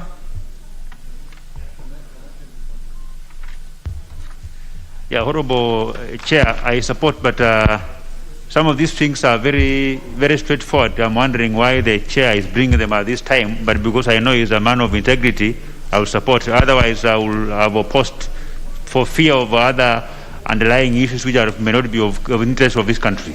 So I support, Honorable Chair. But Honorable Barasa, you know, never mind the integrity of the Chair. Scrutinize the particular clauses and proposed amendments. feel free to oppose or oppose or support, or even propose some amendments. Of course, you are time barred, but you had the freedom to do that. So then yes, Honorable Kato, not Kato, Honorable Nominee 001. Yes, this one is a very important amendment, and it is very important for us to align the Constitution with international treaties that we are supposed to ratify. We were with Honorable Kato Lemitito and our Departmental Committee on Labor and Social Welfare. We intend to ratify the convention, the African Protocol on the rights of persons with disability and the rights of older persons. And I urge this House that when it comes, let us fast track, because it will not have any added burden to this country. So this one is very important so that we can fast track those protocols. Okay. So then I put the question. Honorable Koyo, on that particular one. Speaker, I believe this is a very important amendment, that the chairman should go slightly beyond what he has written, so that to get to know exactly what some of us have not had the benefit of reading the amendments in full. So it should go beyond mentioning the African treaties or whatever. Why are you here if you did not read? No, the Honorable Koyo, I don't agree with you at all. I am convinced that the chair is actually giving the brief explanations that are required. Actually, on your part, you need to look at the order paper yourself, and then if you have an issue, you can raise it quickly. So I think the chair is moving on very well. So then I put the question, which is at clause 6, be amended as proposed by the Honorable Chair. Will as many as of that opinion say aye? Aye. Many as of our contrary opinion say nay? The ayes have it. And I put the question, which is at clause 6, as amended now be part of the bill. Will as many as of that opinion say aye? Aye. Many as of our contrary opinion say nay? The ayes have it. And the Honorable Nominee 001, you are completely out of order. Because what you are doing is that you are actually making a vote using your microphone. So it of course expands your decibels. So therefore you influence the ears of the... So I am not going to allow you to do that anymore. Next. Clause 7. I propose a question which is at clause 7 be now part of the bill. Chair, just for the benefit of members, as you have clearly put it, the amendments are in the order paper, but you see mostly nowadays we don't have the hard copy. So I'm just giving the justification why the amendment. Okay. So Chair, I move that clause 7 be amended as per the order paper, and this is about human resource in the Foreign Service. So we are just aligning it with the Public Service Commission, because you know all staff under the Foreign Service, they are under the Public Service Commission. So we are just aligning it so that there is some streamlining or consultation between the service and the public service. I beg to move. Very well. So then I propose a question which is at clause 7 be amended as proposed by the Honorable Chair. I put the question which is at clause 7 be amended as proposed by the Honorable Chair. Will as many as of that opinion say aye? Aye. Many as of a contrary opinion say nay? The ayes have it. And I put the question which is at clause 7 as amended be now part of the bill. Will as many as of that opinion say aye? Aye. Many as of a contrary opinion say nay? The ayes have it. Clause 8. I propose the question which is at clause 8 be part of the bill.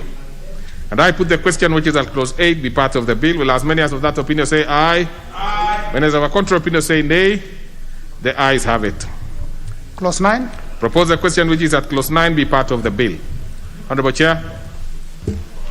Thank you, Chair. I move that the bill be amended on clause 9 as per the order paper, and this is to provide the office at the headquarters here with the legal advice and the handling compliance for matters that are important in guiding the ministry well. Very well. So then I propose the question which is at clause 9 be amended as proposed by the Honorable Chair. I put the question which is at clause 9 be amended as proposed by the Honorable Chair. Will as many as of that opinion say aye? Aye. Many as of a contrary opinion say nay? The ayes have it. And I put the question which is at clause 9 as amended be part of the bill. Will as many as of that opinion say aye? Many as of a contrary opinion say nay? The ayes have it. Let me be clear on that particular one, because I didn't take it here.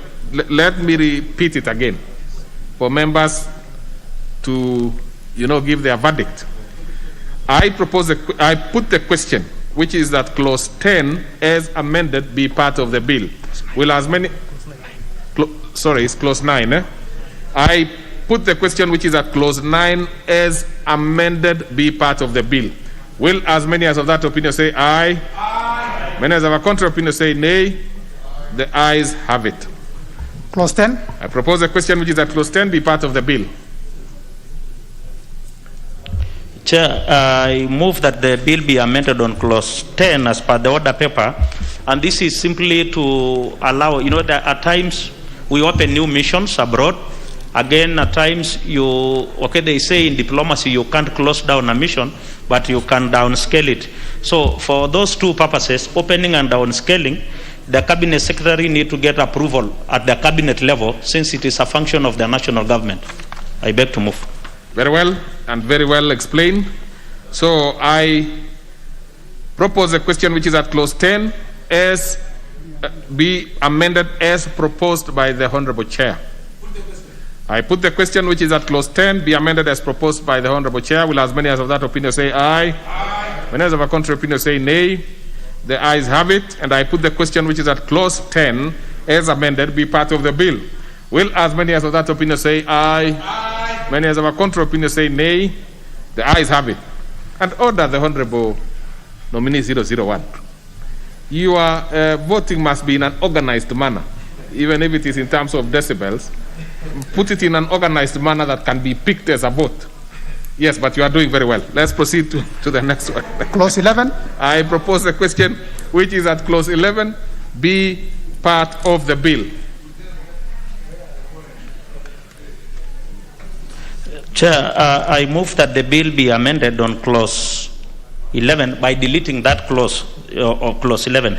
This is because it was listing the function of the mission, and that we realize the functions of the missions are enlisted under clause 5 as functions of the foreign service.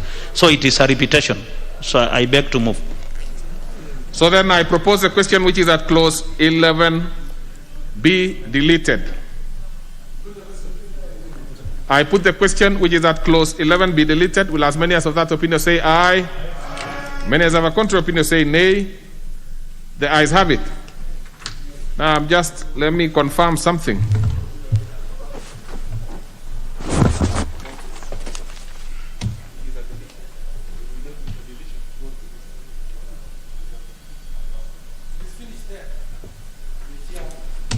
Order, Honorable Sankok. Keep your peace. Proceed. Part 4.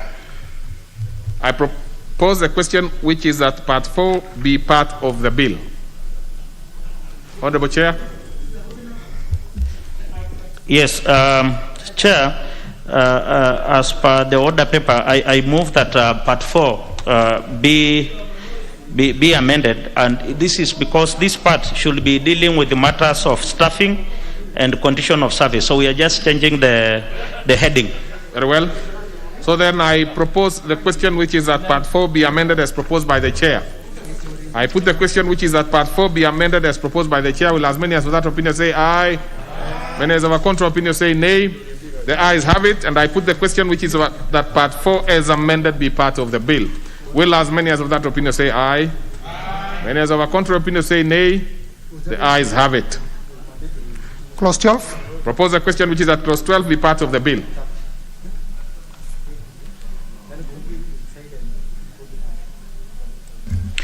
Chair, I move that the bill be amended in clause 12 and as per the order paper. And this is just to professionalize the foreign service, to ensure that candidates who will be picked to serve under the service have the competency, the fitness, and the aptitude to serve in the foreign service.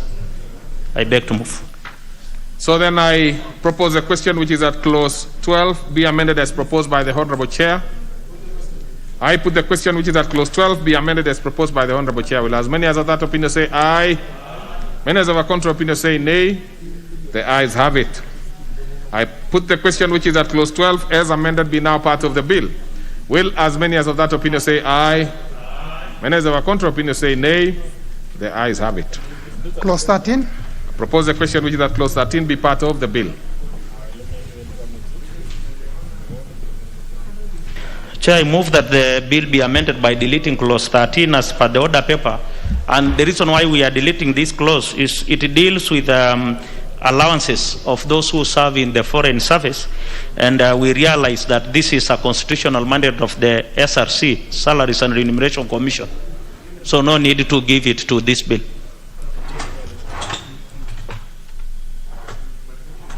I thought on that particular one you are deleting the subclause 3. Honorable Chair, check again. Yes. Are you okay there? Is that what you explained? Because the deletion of the subclause 3. I don't know, you don't have the mic?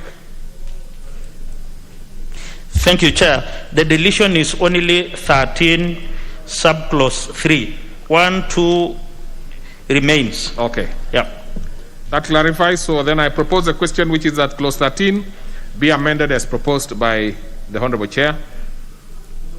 I put the question which is that clause 13 be amended as proposed by the Honorable Chair. Will as many as of that opinion say aye? Aye. Many as of a contrary opinion say nay? The ayes have it. But on this one we will put the global question for the reason that whereas we are deleting a small section, there is still the remaining part, so we need to put that one as part of the bill. So then I put the question which is that clause 13 be as amended be part of the bill. Will as many as of that opinion say aye? Aye. Many as of a contrary opinion say nay? The ayes have it. Clause 14. I propose a question which is that clause 14 be part of the bill. Chair, I move that clause 14 be amended as per the order paper, and this is to remove the cabinet, no, the principal secretary, and replace with the cabinet secretary, because we are dealing with the posting, especially secondment of staff to the foreign service, and we realize that these are the function of the cabinet secretary as per the constitution. So just replace principal secretary with cabinet secretary. Okay, so then I propose a question which is that clause 14 be amended as proposed by the Honorable Chair. I put the question which is that clause 14 be amended as proposed by the Honorable Chair. Will as many as of that opinion say aye? Aye. Many as of a contrary opinion say nay? The ayes have it. And I put the question which is that clause 14 as amended be now part of the bill. Will as many as of that opinion say aye?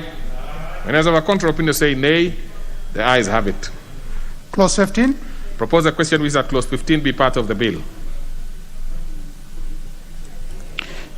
Chair, I move that the bill be amended on clause 15 as per the order paper, and the justification is that we had proposed initially of order. Who are these two members directly in front of the chair? Who are these two members? Take your seats. Yeah? Okay. Okay. Yeah.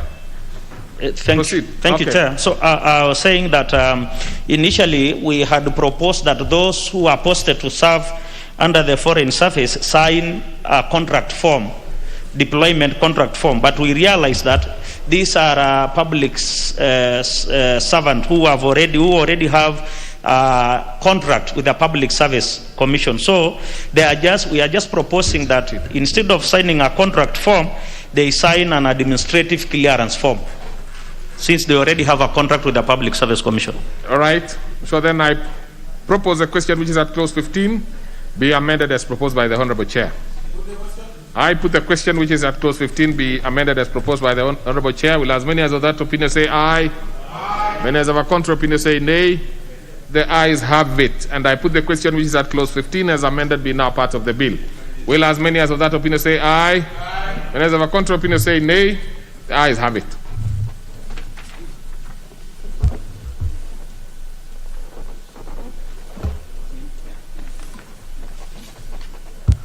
Clause 16.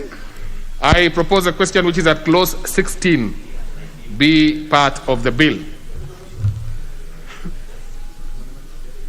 Now,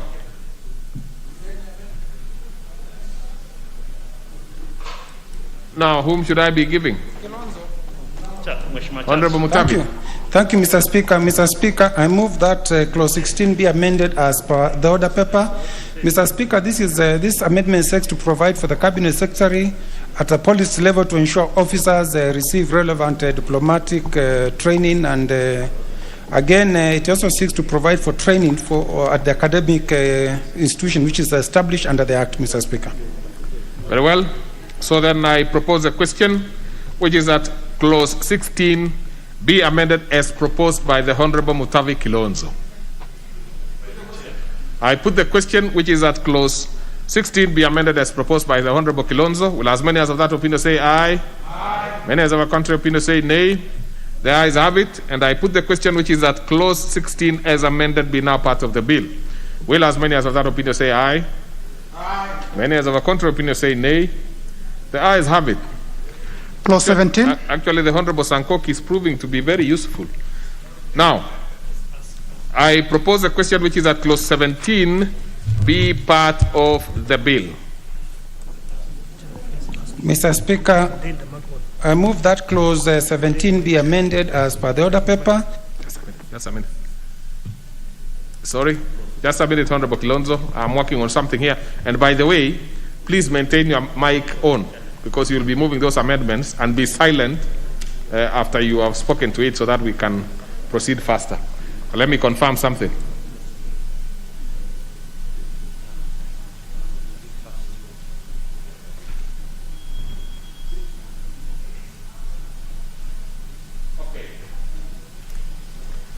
On good advice, Honorable Kilonzo, now, since you are operating on delegated powers, it will be that you will be operating very temporarily as the chair of that committee as you move the amendments, because otherwise, then it will look like it is a specific member moving those amendments.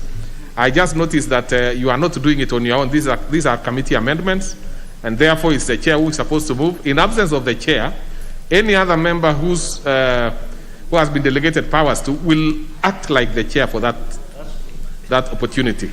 So even the previous one, which I had made it look like it is you who moved the amendment, I am rescinding it and putting it in the proper place on record. That is the chair of the committee, and it's a committee amendment. Mr. Chair, thank you for that temporary promotion to be the acting chair. Mr. Speaker, I move that clause 17 be amended as per the order paper.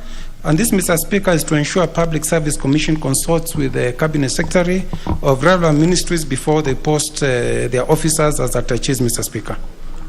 Very well. So then I propose the question, which is that clause 17 be amended as proposed by the Honorable Chair. I put the question, which is that clause 17 be amended as proposed by the Honorable Chair. Will as many as of that opinion say aye? Aye. Many as of a contrary opinion say nay? The ayes have it. And I put the question, which is at clause 17 now as amended, be part of the bill. Will as many as of that opinion say aye? Aye. Many as of a contrary opinion say nay? The ayes have it.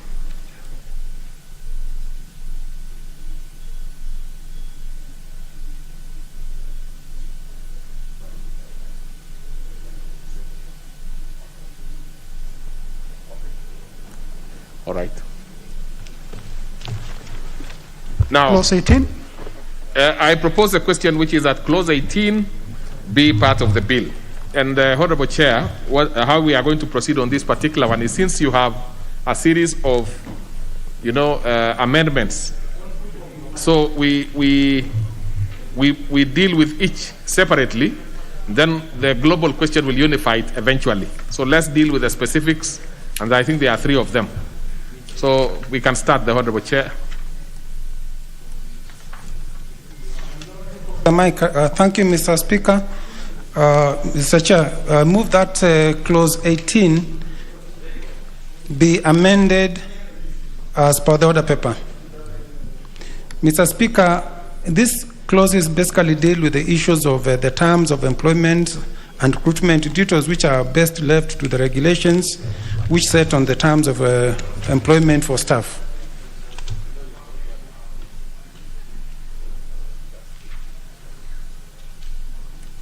The Honorable Chair, what I want you to do is to, since you are proposing a deletion to subclause 2, a deletion to subclause 3, and a substitute to that one. And then you are also deleting subclauses 4 and 5.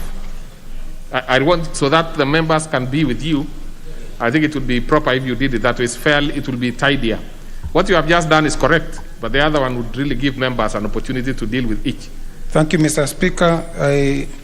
I move that clause 18, subclause 2 be deleted as per the order paper. Subclause 18.3 also be deleted and substituted. You have done the first one. So let's deal with that one. So then, the honorable members, I propose a question which is that clause 18, subclause 2 be amended. No, clause 18 be amended as proposed by the chair. Now we will be dealing, then we come to the next one, is still same subclause, clause 18, the subclauses, you are the one who will explain. So then I propose a question which is that clause 18, subclause 2 be deleted. Be deleted. Sorry, be amended as proposed by the honorable chair. So let's speak to that one, honorable members, if you have any.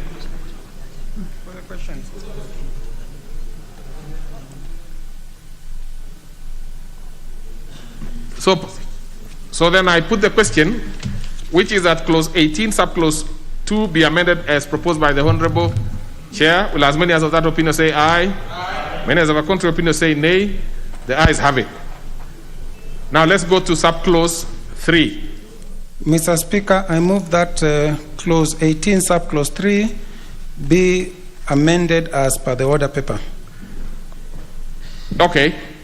Then I propose a question which is that subclause clause 18, subclause 3 be amended as proposed by the honorable chair.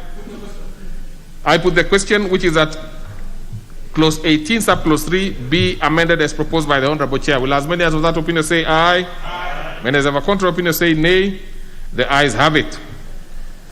Let's go now to subclause 4.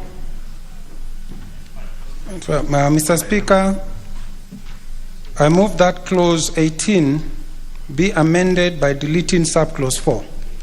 So I propose a question which is that clause 18, subclause 4 be deleted. I put the question which is that clause 18, subclause 4 be deleted. Will as many as of that opinion say aye? Aye. Many as of a contrary opinion say nay? The ayes have it. Now let's go to subclause 5. Mr. Chair, I move that subclause 18 be amended by deleting subclause 5. So I propose a question which is that clause 18, subclause 5 be deleted. I put the question which is that clause 18, subclause 5 be deleted. Will as many as of that opinion say aye? Aye. Many as of a contrary opinion say nay? The ayes have it. Now we do the global question, honorable members, which will accommodate all the deletions and amendments and so forth. So then I put the question which is that clause 18 as amended be now part of the bill. Will as many as of that opinion say aye? Aye. And as of a contrary opinion say nay? The ayes have it. Clause 19. I propose a question which is that clause 19 be part of the bill. Honorable Chair. Yes, Mr. Speaker, I move that clause 19 be amended as per the order paper. Mr. Speaker, one is by renumbering the existing provisions in subclause 1 and then inserting the new clauses as provided for in the order paper. Mr. Speaker, this is to ensure that the privileges and immunities only facilitate the execution of the roles of officers who are posted in the diplomatic missions and not allow abuse, Mr. Speaker, as we saw somewhere in South Africa when members of a friendly state entered into selling alcohol, Mr. Speaker. Okay. So then I propose a question which is that clause 19 be amended as proposed by the honorable chair. I put the question which is that clause 19 be amended as proposed by the honorable chair. Will as many as of that opinion say aye? Aye. Many as of a contrary opinion say nay? The ayes have it. And I put the question which is that clause 19 as amended be part of the bill. Will as many as of that opinion say aye? Aye. Many as of a contrary opinion say nay? The ayes have it. Clause 20. I propose the question which is that clause 20 be part of the bill. Mr. Speaker, I move that Clause 20 be deleted. The justification for this is, Mr. Speaker, Article 210(3) of the Constitution provides that no law may exclude authorized exclusion of a tax officer. This particular clause was providing that diplomats, when they return home, they are excluded from paying taxes, which is against the Constitution, Mr. Speaker. So then I propose a question, which is that Clause 20 be amended as proposed by the Honorable Chair. I put the question, which is that Clause 20 be amended as proposed by the Honorable Chair. Will as many as of that opinion say aye? Many as of a contrary opinion say nay? The ayes have it. And I put the question, which is that Clause 20 as amended be part of the bill. Will as many as of that opinion say aye? Many as of a contrary opinion say nay? The ayes have it. Clause 21. I propose a question, which is that Clause 21 be part of the bill. Mr. Speaker, I move that Clause 21 be amended as per the order paper. The justification, Mr. Speaker, is for clarity purposes and to leave the prescription of the code of conduct from details of the law. Details of code of conduct, Mr. Speaker, and penalties shall be included in the code of conduct itself. Very well. So I propose a question, which is that Clause 21 be amended as proposed by the Honorable Chair. And I put the question, which is that Clause 21 be amended as proposed by the Honorable Chair. Will as many as of that opinion say aye? Aye. Many as of a contrary opinion say nay? The ayes have it.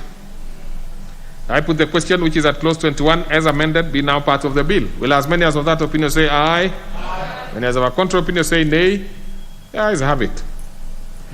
Clause 22. I propose a question, which is that Clause 22 be part of the bill. Mr. Chair, I move that Clause 22 be amended as per the order paper, basically by deleting Clause 22. No, this is Clause 22. Mr. Speaker, this was dealing with issues of confidentiality, which are to be left and handled in the Code of Conduct itself. Very well. So then I propose a question, which is that Clause 22 be deleted. I put the question, which is that Clause 22 be deleted. Will as many as of that opinion say aye? Aye. Many as of a contrary opinion say nay? The ayes have it. So for deletion, I don't think we need to put any global question. So we proceed. Clause 23. I propose a question, which is that Clause 23 be part of the bill. I move that, Mr. Chair, Clause 23. I think I'll be going one by one. What is it, Honorable Ole Sankok? David, 001. I think I heard you say Clause 23 being part of the bill, and I think you should actually propose that it should be amended. Then later on you say be part of the bill. Okay, now the Honorable Sankok. That is why you are sitting there. Someone is sitting here. Okay. Because this is a person who would know how to run this particular issue. Now, so the Honorable Sankok, we are moving on just fine. Okay. I know you are getting a little tired. You've been very active this afternoon. So the first proposal is to put it to make it part of the bill. Then the chair will move the amendment, and then we take the proposal now for you to make any decision in terms of contributing, and then we put the question. Okay. That is the position. But I'm very happy that you are very keen, Honorable Sankok, and you're actually a fast learner. You know you are a first-time member of Parliament, and you have been very, very active. So let's proceed. You know, but as you deal, of course, with the Honorable Mutavi Kilonzo, you know, in the year 2002, he was here. No, 2003, he was actually here. Together with the, you know, with the chair of that particular committee, he was also here in 2000. So they have learned the ropes. But you can imagine in a short while, you have been able to move that fast. That's a good student. Chair, I've been monolizing monos. They don't know that I'm a mono. Now you are telling them that Proceed, Honorable Chair. Thank you, Mr. Chair. It's very important that Olo Sankok knows 2003 when I joined Parliament, he was probably looking after cattle somewhere. Mr. Speaker, Mr. Chair, I move that Clause 23 be amended as per the order paper. And Mr. Speaker, this is where we have specifically stated that the office of a High Commissioner, Ambassador, Diplomatic, or Consular Representative shall be a state office for purposes of Article 260 of the Constitution. We all know the issue we had with one of the nominees who had a dual citizenship, Mr. Speaker. So this is meant to deal with that, clarify that issue and solve the problem once and for all in future.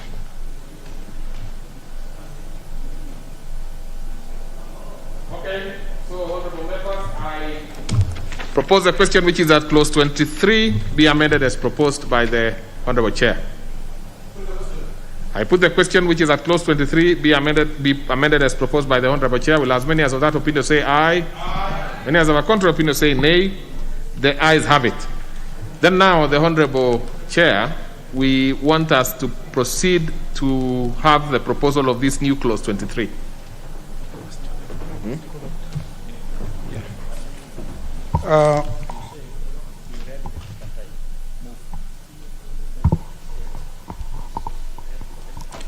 Thank you, Mr. Speaker. Just a minute. Let me put the global question so that we become a bit tidier. So I put the question which is that clause 23 be amended, as amended, be part of the bill. Will as many as of that opinion say aye?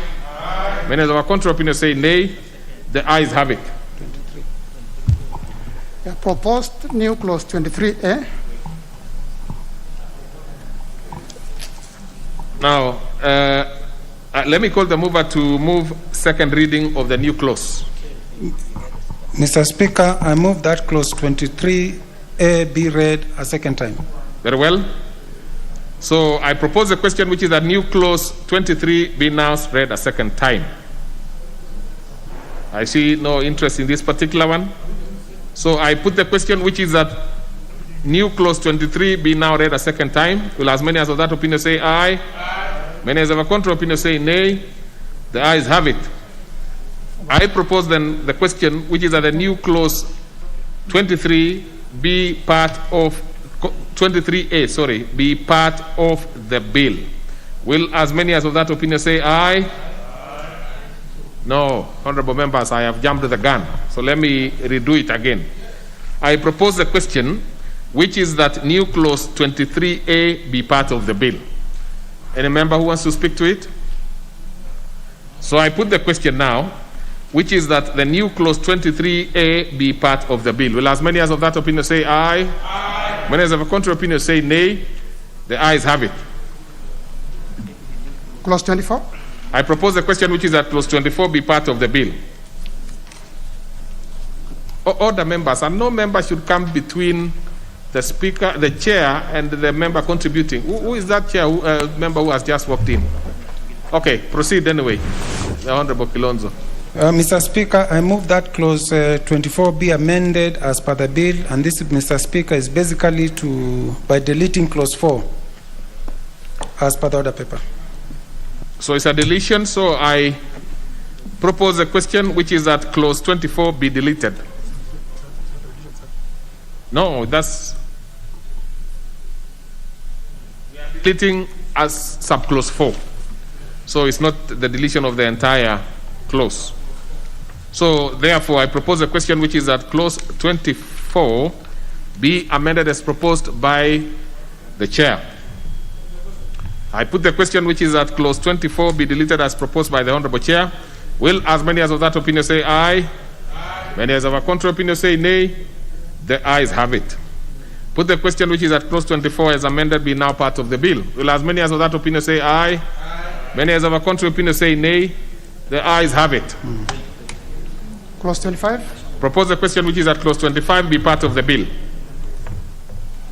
Mr. Chair, I move that clause 25 be amended as per the order paper, which is basically deleting clause 2, subclause 2.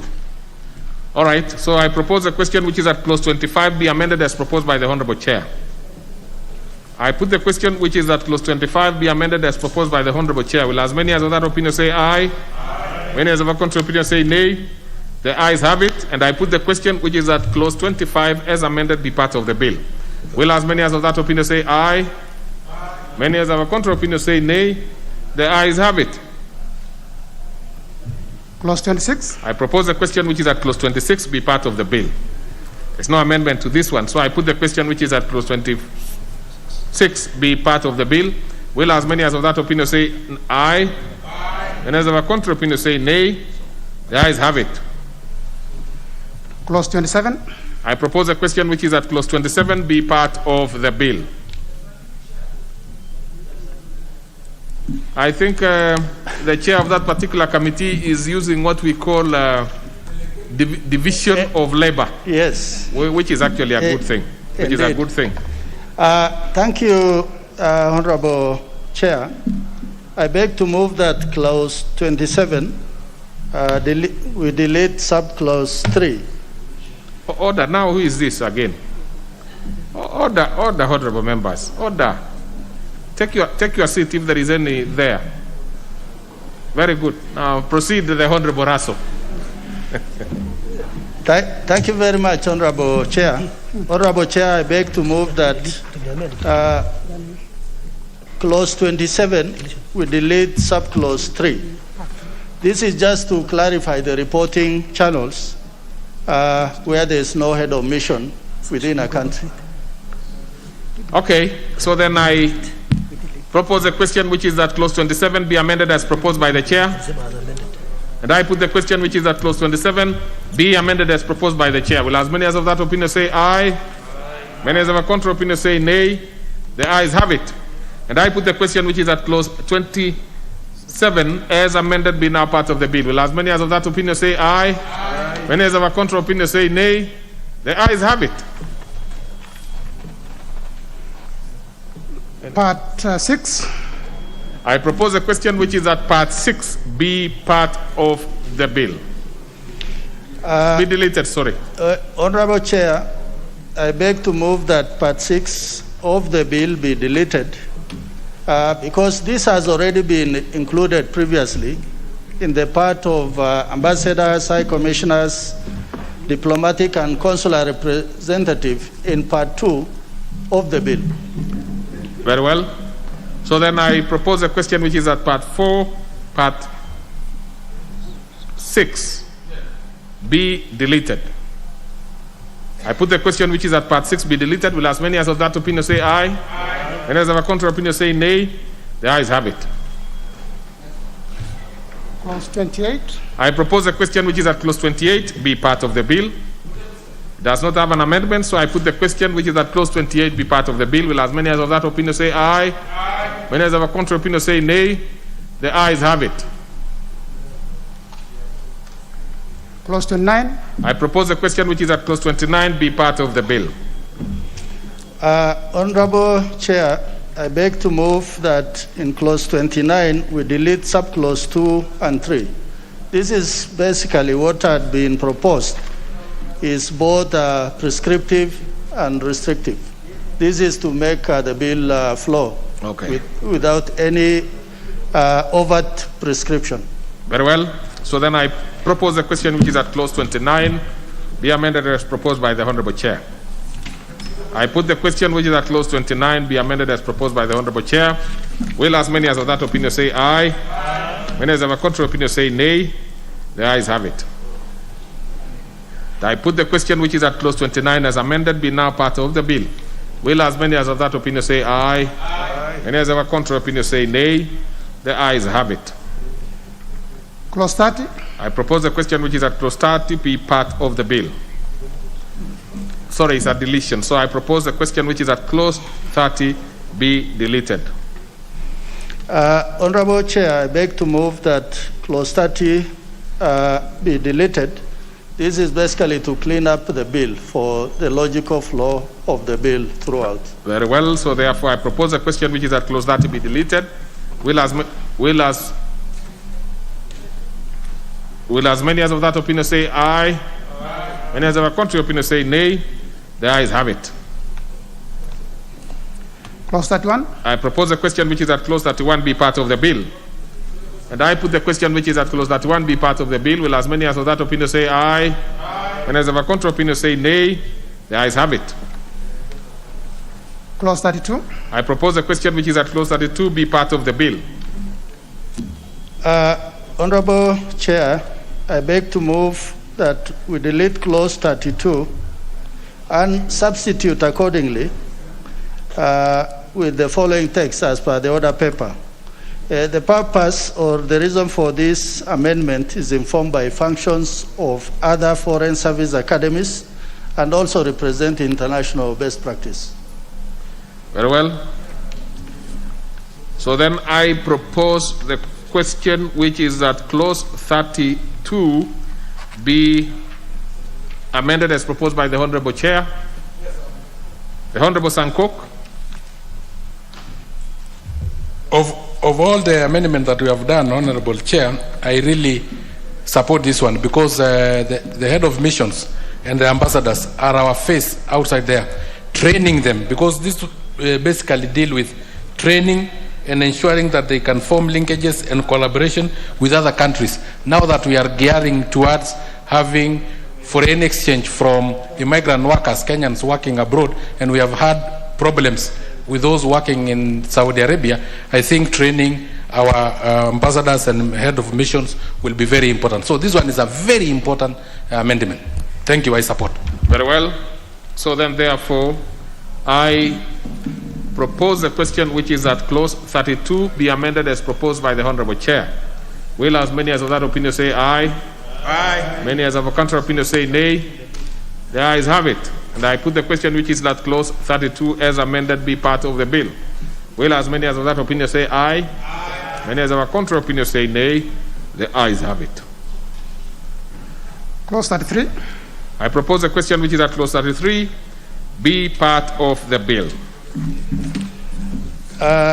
Thank you, Honorable Chair. I beg to move that clause 33, delete paragraph D. This is to just align this bill with the constitutional requirement of public service, Article 232(1) of the Constitution. Very well. So then I propose the question which is as clause 33 be amended as proposed by the Honorable Chair. I put the question which is at clause 33 be amended as proposed by the Honorable Chair. Will as many as of that opinion say aye? Aye. Those of a contrary opinion say nay? The ayes have it. And I put the question which is that clause 33 as amended be now part of the bill. Will as many as of that opinion say aye? Aye. Many as of a contrary opinion say nay? The ayes have it. Clauses 34, 35, and 36. I propose a question which is at clauses 34 through to 36 be part of the bill. And I put the question which is at clauses 34 through to 36 be part of the bill. Will as many as of that opinion say aye? Aye. Many as of a contrary opinion say nay? The ayes have it. Clause 37. I propose the question which is at clause 37 be part of the bill. Chair. Thank you, Honorable Chair. Honorable Chair, I beg to move that clause 37 be amended as per order paper by deleting subclause 1. This is because the appointing authority in this case is the council as opposed to the cabinet secretary. And also this is in line with Mwongozo Code of Governance as practiced in our country. Very well. So then I propose a question which is at clauses 37 be part of the bill. I put the question which is at clause 37 be part of the bill. Will as many as of that opinion say aye? Aye. And as of a contrary opinion say nay?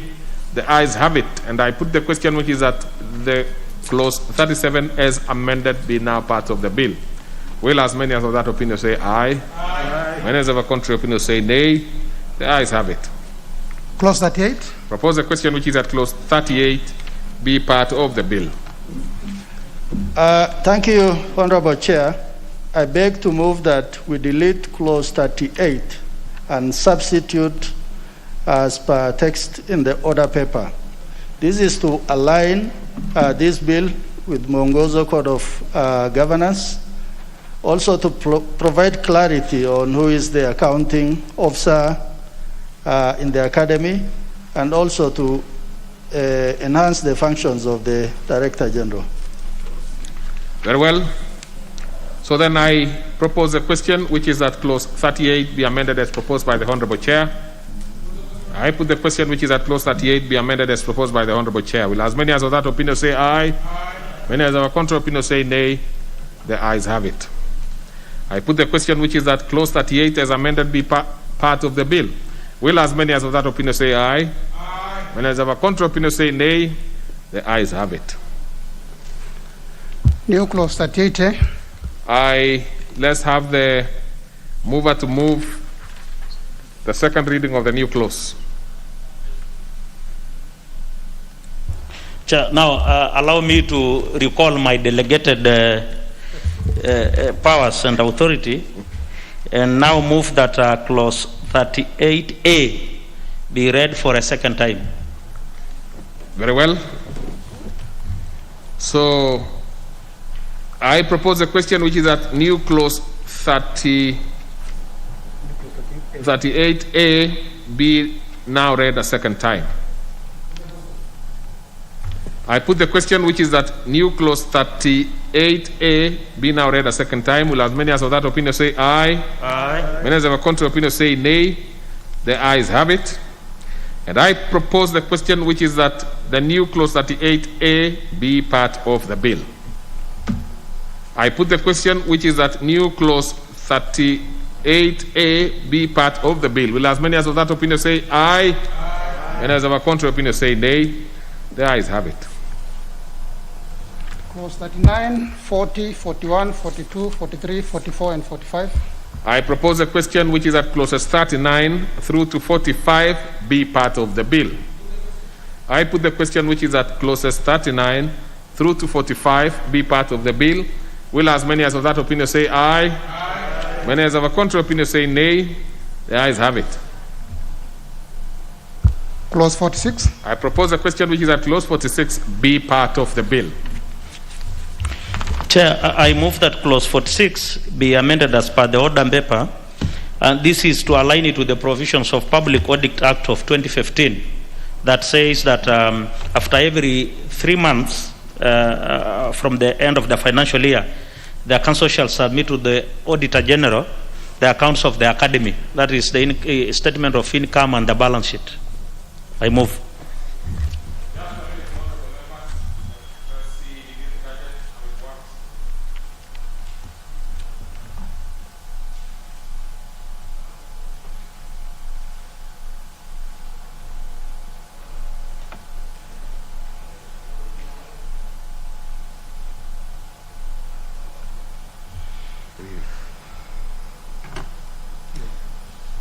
So, honorable members, now we are back.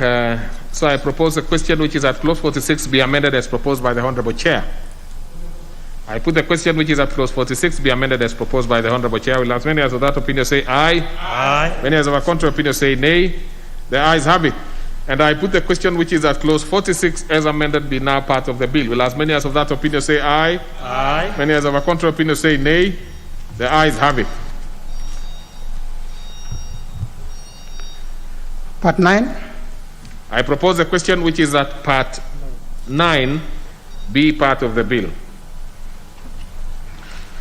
Chair, I move that part 9, which is the title, be amended as per the order paper. That is just the insertion of the words, the provisions immediately after the miscellaneous, the word miscellaneous, to complete the title. I want to confirm the part 9 as the title. Just a minute. Is that the position?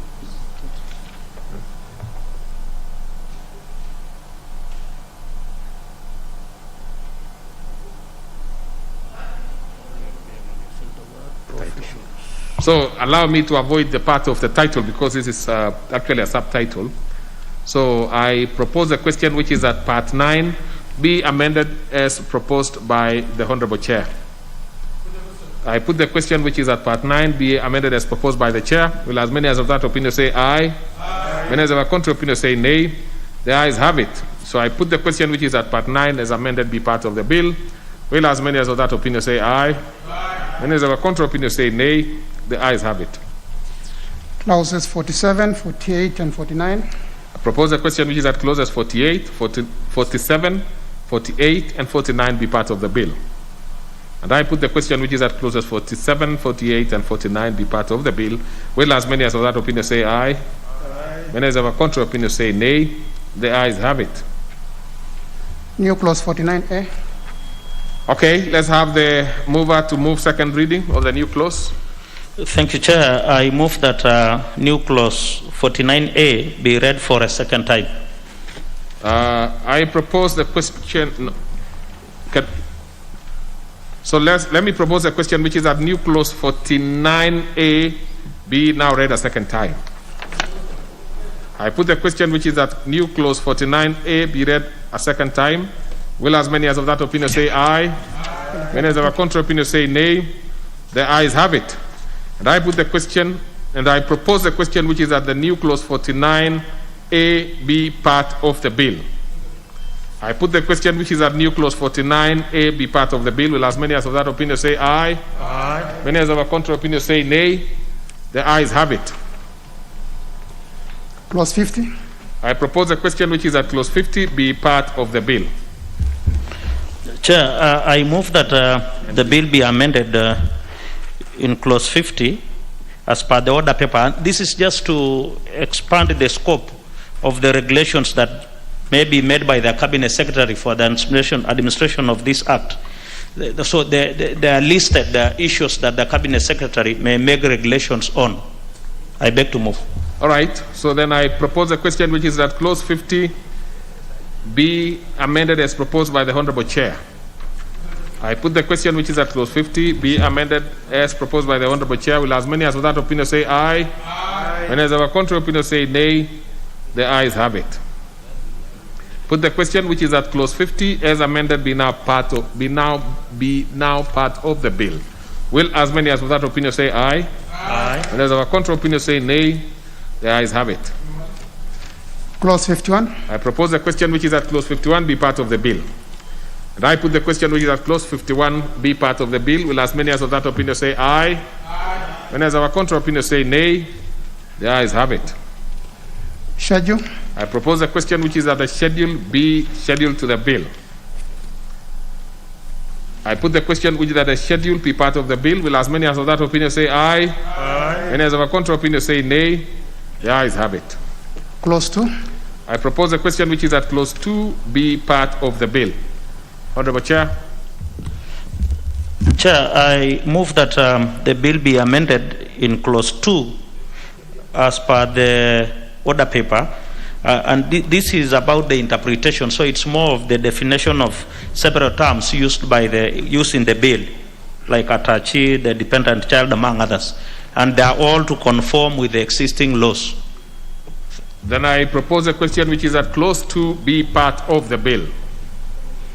I put the question which is at clause 2 be part of the bill. Will as many as of that opinion say aye? Aye. And as of a contrary opinion say nay? The ayes have it. And I put the question which is at clause 2 as amended be now part of the bill. Will as many as of that opinion say aye? Aye. Many as of a contrary opinion say nay? The ayes have it. Clause 1. I propose the question which is at clause 1 be part of the bill. I put the question which is at clause 1 be part of the bill. Will as many as of that opinion say aye? Aye. Many as of a contrary opinion say nay? The ayes have it.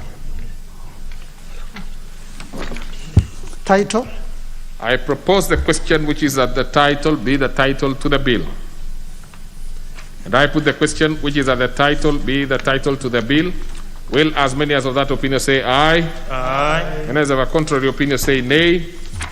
The ayes have it. And congratulations, members, honorable members. We have come to the end of that particular bill. So we now give me that. Go to report. Just allow me something, a minute.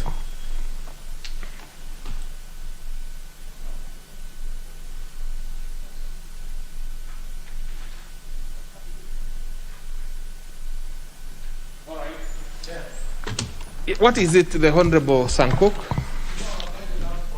Which one?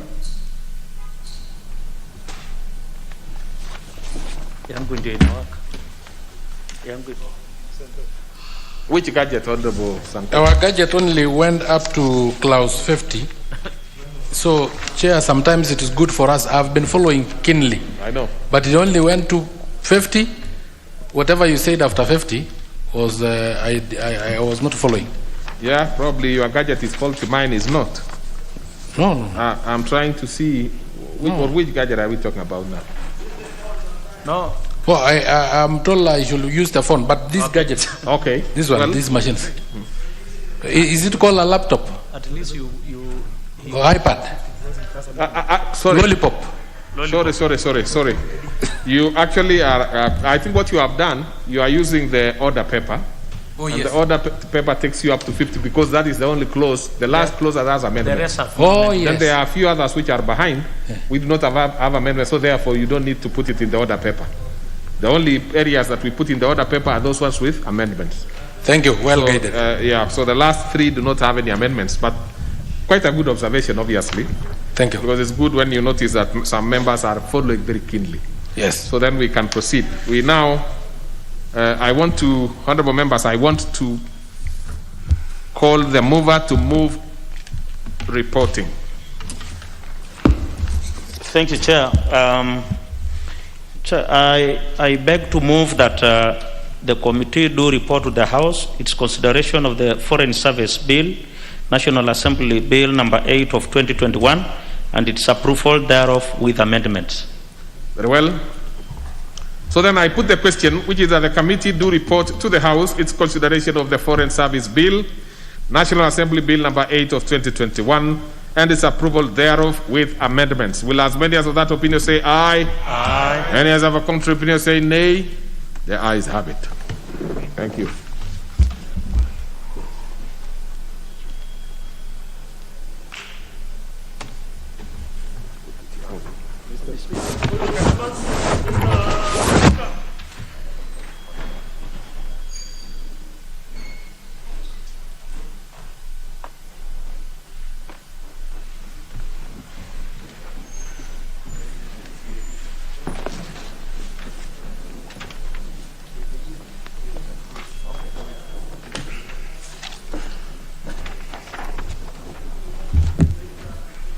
Chair. I thank you, the Honorable Speaker. Honorable Speaker, I beg to report that the Committee of the Whole House has considered the Foreign Service Bill, National Assembly Bill number 8 of 2021, and approved the same with amendments. Mover.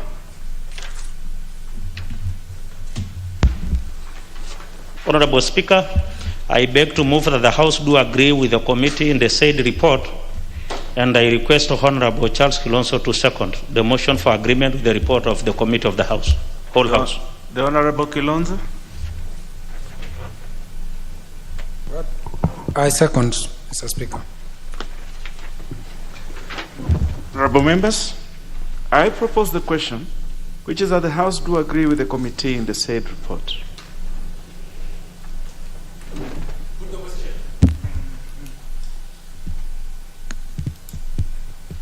Honorable members, I direct that the question will be put at such other time that the matter will be set down for consideration. I direct that we move to the next business. Order number 11, the Irrigation Amendment Bill, National Assembly Bill number 12 of 2021, second reading.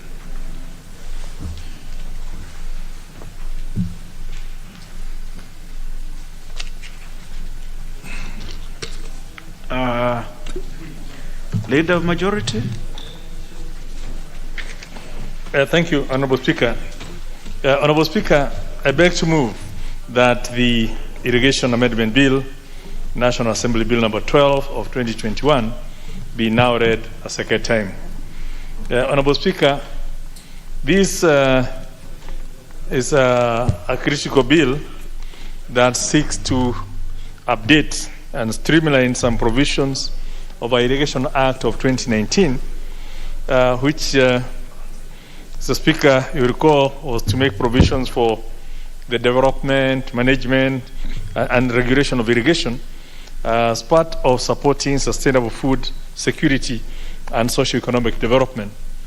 And Honorable Speaker, the House will recall that His Excellency the President has undertaken some specific pillars that are critical to ensuring the development of this country, as well as protecting people at the lower ends of the pyramid, the very vulnerable groups, by ensuring that people have sufficient food. Just this afternoon, members will recall that we just passed the NHIF bill, which anchors the health bit of human, the human beings. So you want to help the nation, but you also want the people to have enough food, adequate food, as part of the realization of the Article 43 rights that people should have adequate food. And to get adequate food, you then need to have adequate food production. And, Honorable Speaker, we know that 80% of the landmass of this country is either arid or semi-arid. And hence, for people living in these areas, if we are not going to change the way agriculture takes place by introducing irrigation methods, then we are going to have 80% of the landmass of this country unusable, and hence people who depend, which affects food productivity, food production, and hence our food security. As a country, we have over-depended on rain-fed agriculture, and this is perhaps one of the problems why we, still, every time there's a small drought, we are running all over the world, announcing to the world that we are food scarce. I think it's just the other day we had a motion, about a week ago or 2 weeks, we had a motion here to discuss the disaster that will come because the rains are failing. Yet, with proper irrigation, we've seen countries in the deserts even having becoming food, having surplus food. Honorable Speaker, one of the things I just picked in our recent trips, educational trips abroad, is Dubai as a country, or the UAE, is in the desert. They have a forest. But beyond that, they are now creating and starting rice plantations to supply the world with rice grown in the desert. Now, for them to even grow that, they have to import soil. We have the soil. All we don't have is the proper irrigation methods and mechanism, and this bill is trying to streamline the sector so that we can do better in terms of our irrigation. So the principal object of this bill is basically to amend the Irrigation Act of 2019 to expand the administration and management of irrigation matters by the National Irrigation Authority, and to ensure adoption of best practices in irrigation as well as what we call in sustainable development of the irrigation infrastructure and investment of the same and financing. The bill intends to consolidate the provision, the management and administration of land, both in national or public irrigation schemes, as well as the inter-county schemes for public use, and also to amend Section 13 of the Act with the aim of harmonizing the provisions of the Irrigation Act, the Water Act, and the Water Resources Management Rules, so that the three rules should have some level of consistency. This bill further seeks to amend Section 22 to make provisions for the financing of potential development of infrastructure for the development of irrigation, as well as how you finance the irrigation services and advisory support. I'm just highlighting a few things because the rest is a very simple bill that we should be able to even dispense off with the members who are in this House. At Section 34 of the Act, again, the amendment seeks to empower the Cabinet Secretary to make some regulations, to make regulation to provide for basically the objects of the bill, which is development of irrigation, including infrastructure, water storage, and to provide for multi-agency consultation and coordination. Honorable Speaker, to streamline the management of the National Irrigation Authority, the bill also empowers the Cabinet Secretary to, with justification, remove a member of the board if the member conducts himself or herself in a manner that is undesirable as a director, or carries themselves in a way that puts the organization into disrepute. Again, the standard provisions that we have within the Leadership and Integrity Act, within the Constitution. So anyone who flouts the provisions of Chapter 6 of the Constitution, there will be now that provision, so long as they are members of the management of the National Irrigation Authority, for action to be taken. Again, this is for emphasis on matter, because we know it's already in the Constitution, but because people seem to forget the Constitution and look at the law that pertains to them, there's no harm in repeating some of these things for abundance of caution, as you say in your profession. I also note within the committee, and I'm sure the chair or vice chair of the committee will be taking us through, I've seen the work they've done, and I want to thank them for really having gone through this and having tabled a report earlier this month, especially knowing that this bill only came to the House not too long ago. But the committee took it upon themselves to look at it, and they are also making some suggestions on some amendments which I've looked through, and I'm in concurrence because I believe they are all intended to make the bill better. They are the ones who carried out the public participation and have introduced some of those things that are required to ensure that the intention of the bill, which is noble, is again to support what we all need in this country, which is to ensure that with or without rain, come rain, come shine, we shall have food in this country. This country has 582,000 square kilometers. There's absolutely no reason why we should be looking for food from outside the country just because we rely on only 20% of that land. Less than 100,000 square kilometers is what we use for agriculture. And the rest is left to, to God. If there's rain, let's have something. If there's no rain, then we are all struggling to look for food from other places. Yet we know that we have water, we can harness the water.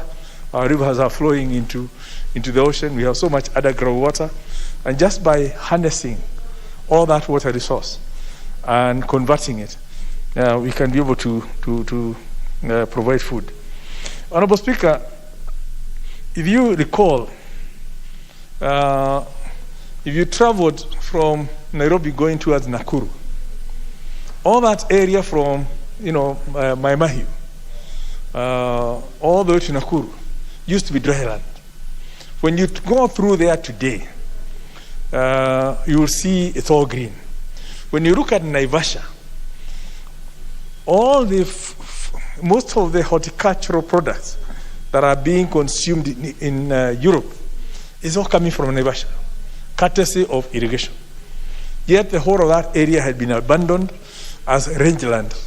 So if you go to Kieni and all those areas where the weather is so good, but the only difference is the water resource that's required to apply to the soil, which is so fertile, and obviously with modern technology, even the soil fertility can be sorted out. But you're able now to get food from those dry lands. If you look at Ukambani, if you look at Taita, those areas, we are now getting good produce from those dry land. So it's just a matter of refocusing as a nation in terms of what we want to do to ensure that the 45 million Kenyans who are currently living in Kenya and who are expected to grow perhaps to 70 in the next 20 years, that exponential growth of people, or those people, will find that we have put in place structures and systems to ensure they have enough food, not just for themselves, but for export. Because people will continue having food. And one of the things COVID has shown us is that it doesn't matter whether you're isolated. It does not matter what happens.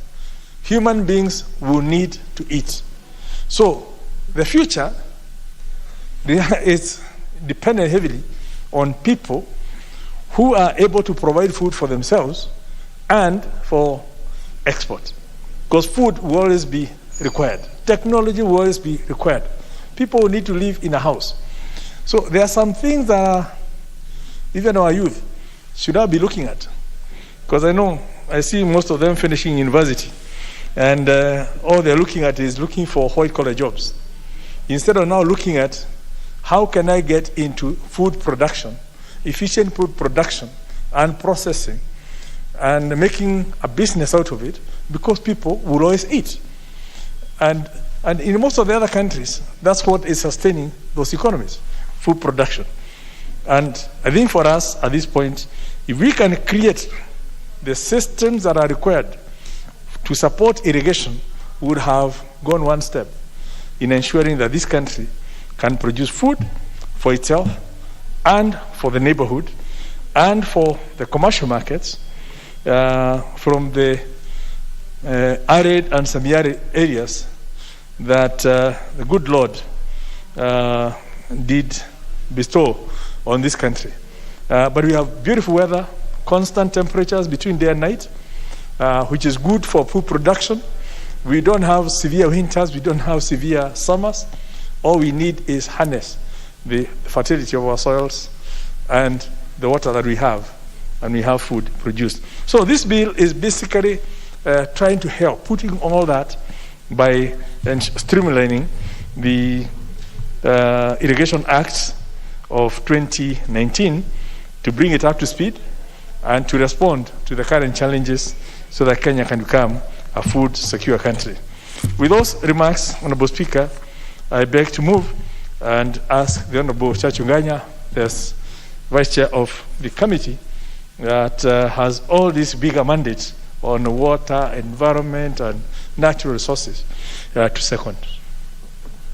The member for North Horr. Thank you, the Leader of Majority. Honorable Speaker, I beg to support the Irrigation Amendment Bill 2021. Mr. Speaker, I beg to support and second. Mr. Speaker, the Irrigation Act was assented to in the year 2019 to repeal the archaic Irrigation Act Cap 247 laws of Kenya. As with other sectors, the irrigation sector was highly affected after 2010 Constitution was promulgated. As a result, a number of legislations had to be aligned with the new Constitution, in particular to conform and embrace devolution.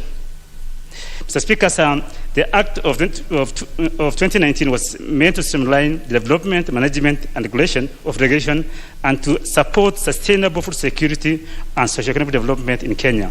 Mr. Speaker, the Act outlines the respective roles of national and county government in facilitating the irrigation sector in our country.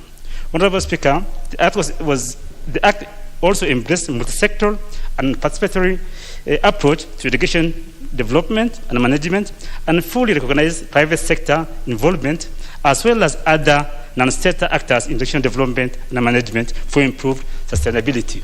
Mr. Speaker, additionally, it strengthened and enhanced institutions such as many other institutions, e.g., formation of irrigation water user associations, umbrella water organizations, to give them autonomy, self-reliance, as well as proper governance structures and the necessary requisite legal status for them to enter into agreement with national government, county governments, private sector institutions, or any other institutions.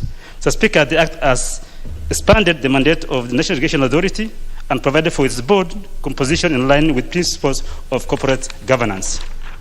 Honorable Speaker, through progressive piece of legislation that has brought about positive albeit gradual reforms in the irrigation sector, certain gaps and inconsistencies have been identified, which will ultimately require some minimum amendments in order to ensure effective and seamless implementation of the Act. Some of these areas of concerns are as follows. 1, omission of the key terms from the definition, even though these terms have been widely referred to in various sections of the Act. Secondly, Mr. Speaker, is the lack of flexibility by appointing authority in terms of board appointments in order to meet the threshold of Article 6 of the Constitution and the Mongozo Code of Governance for State Corporations, as well as other governing regulations. Third, Mr. Speaker, is in need for harmonizations with provisions of the Water Act 2016 and related regulations, e.g. water resource regulations. Fourth, and the last one, Mr. Speaker, is the extension of the time for publications of regulations owing to extensive stakeholder consultation involved in this water subsector.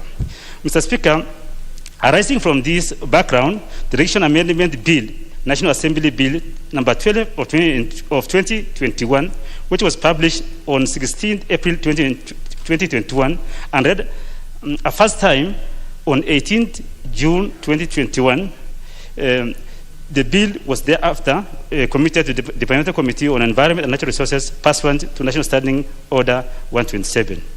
Mr. Speaker, the principle of the bill is to amend the Irrigation Act to expand the administration and management of irrigation matters in Kenya.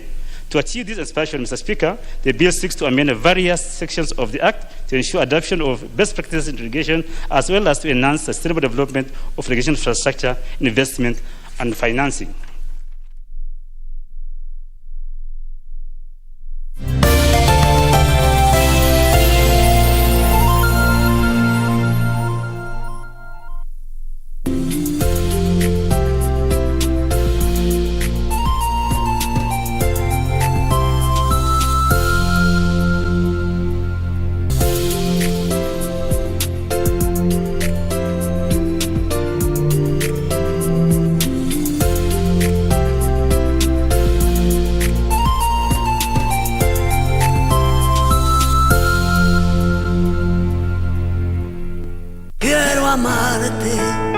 De una forma diferente, de otro modo, nunca. Who could have thought that your love for Amaya would become your weakness? You see, Jorge and I discovered in the video that Cesar just left 5 minutes after Max left Nescafe to go to Horacio's apartment. Now that I am the president of the company, I will occupy my father's office. Even if they haven't made Mr. Mauro's death official yet? Daddy, you have no idea how afraid we were not to find you alive, but we never lost hope all this time. To be honest, I must confess that I did. I am Florencio Martinez's son, who all believed was dead. Apareciste cuando de una forma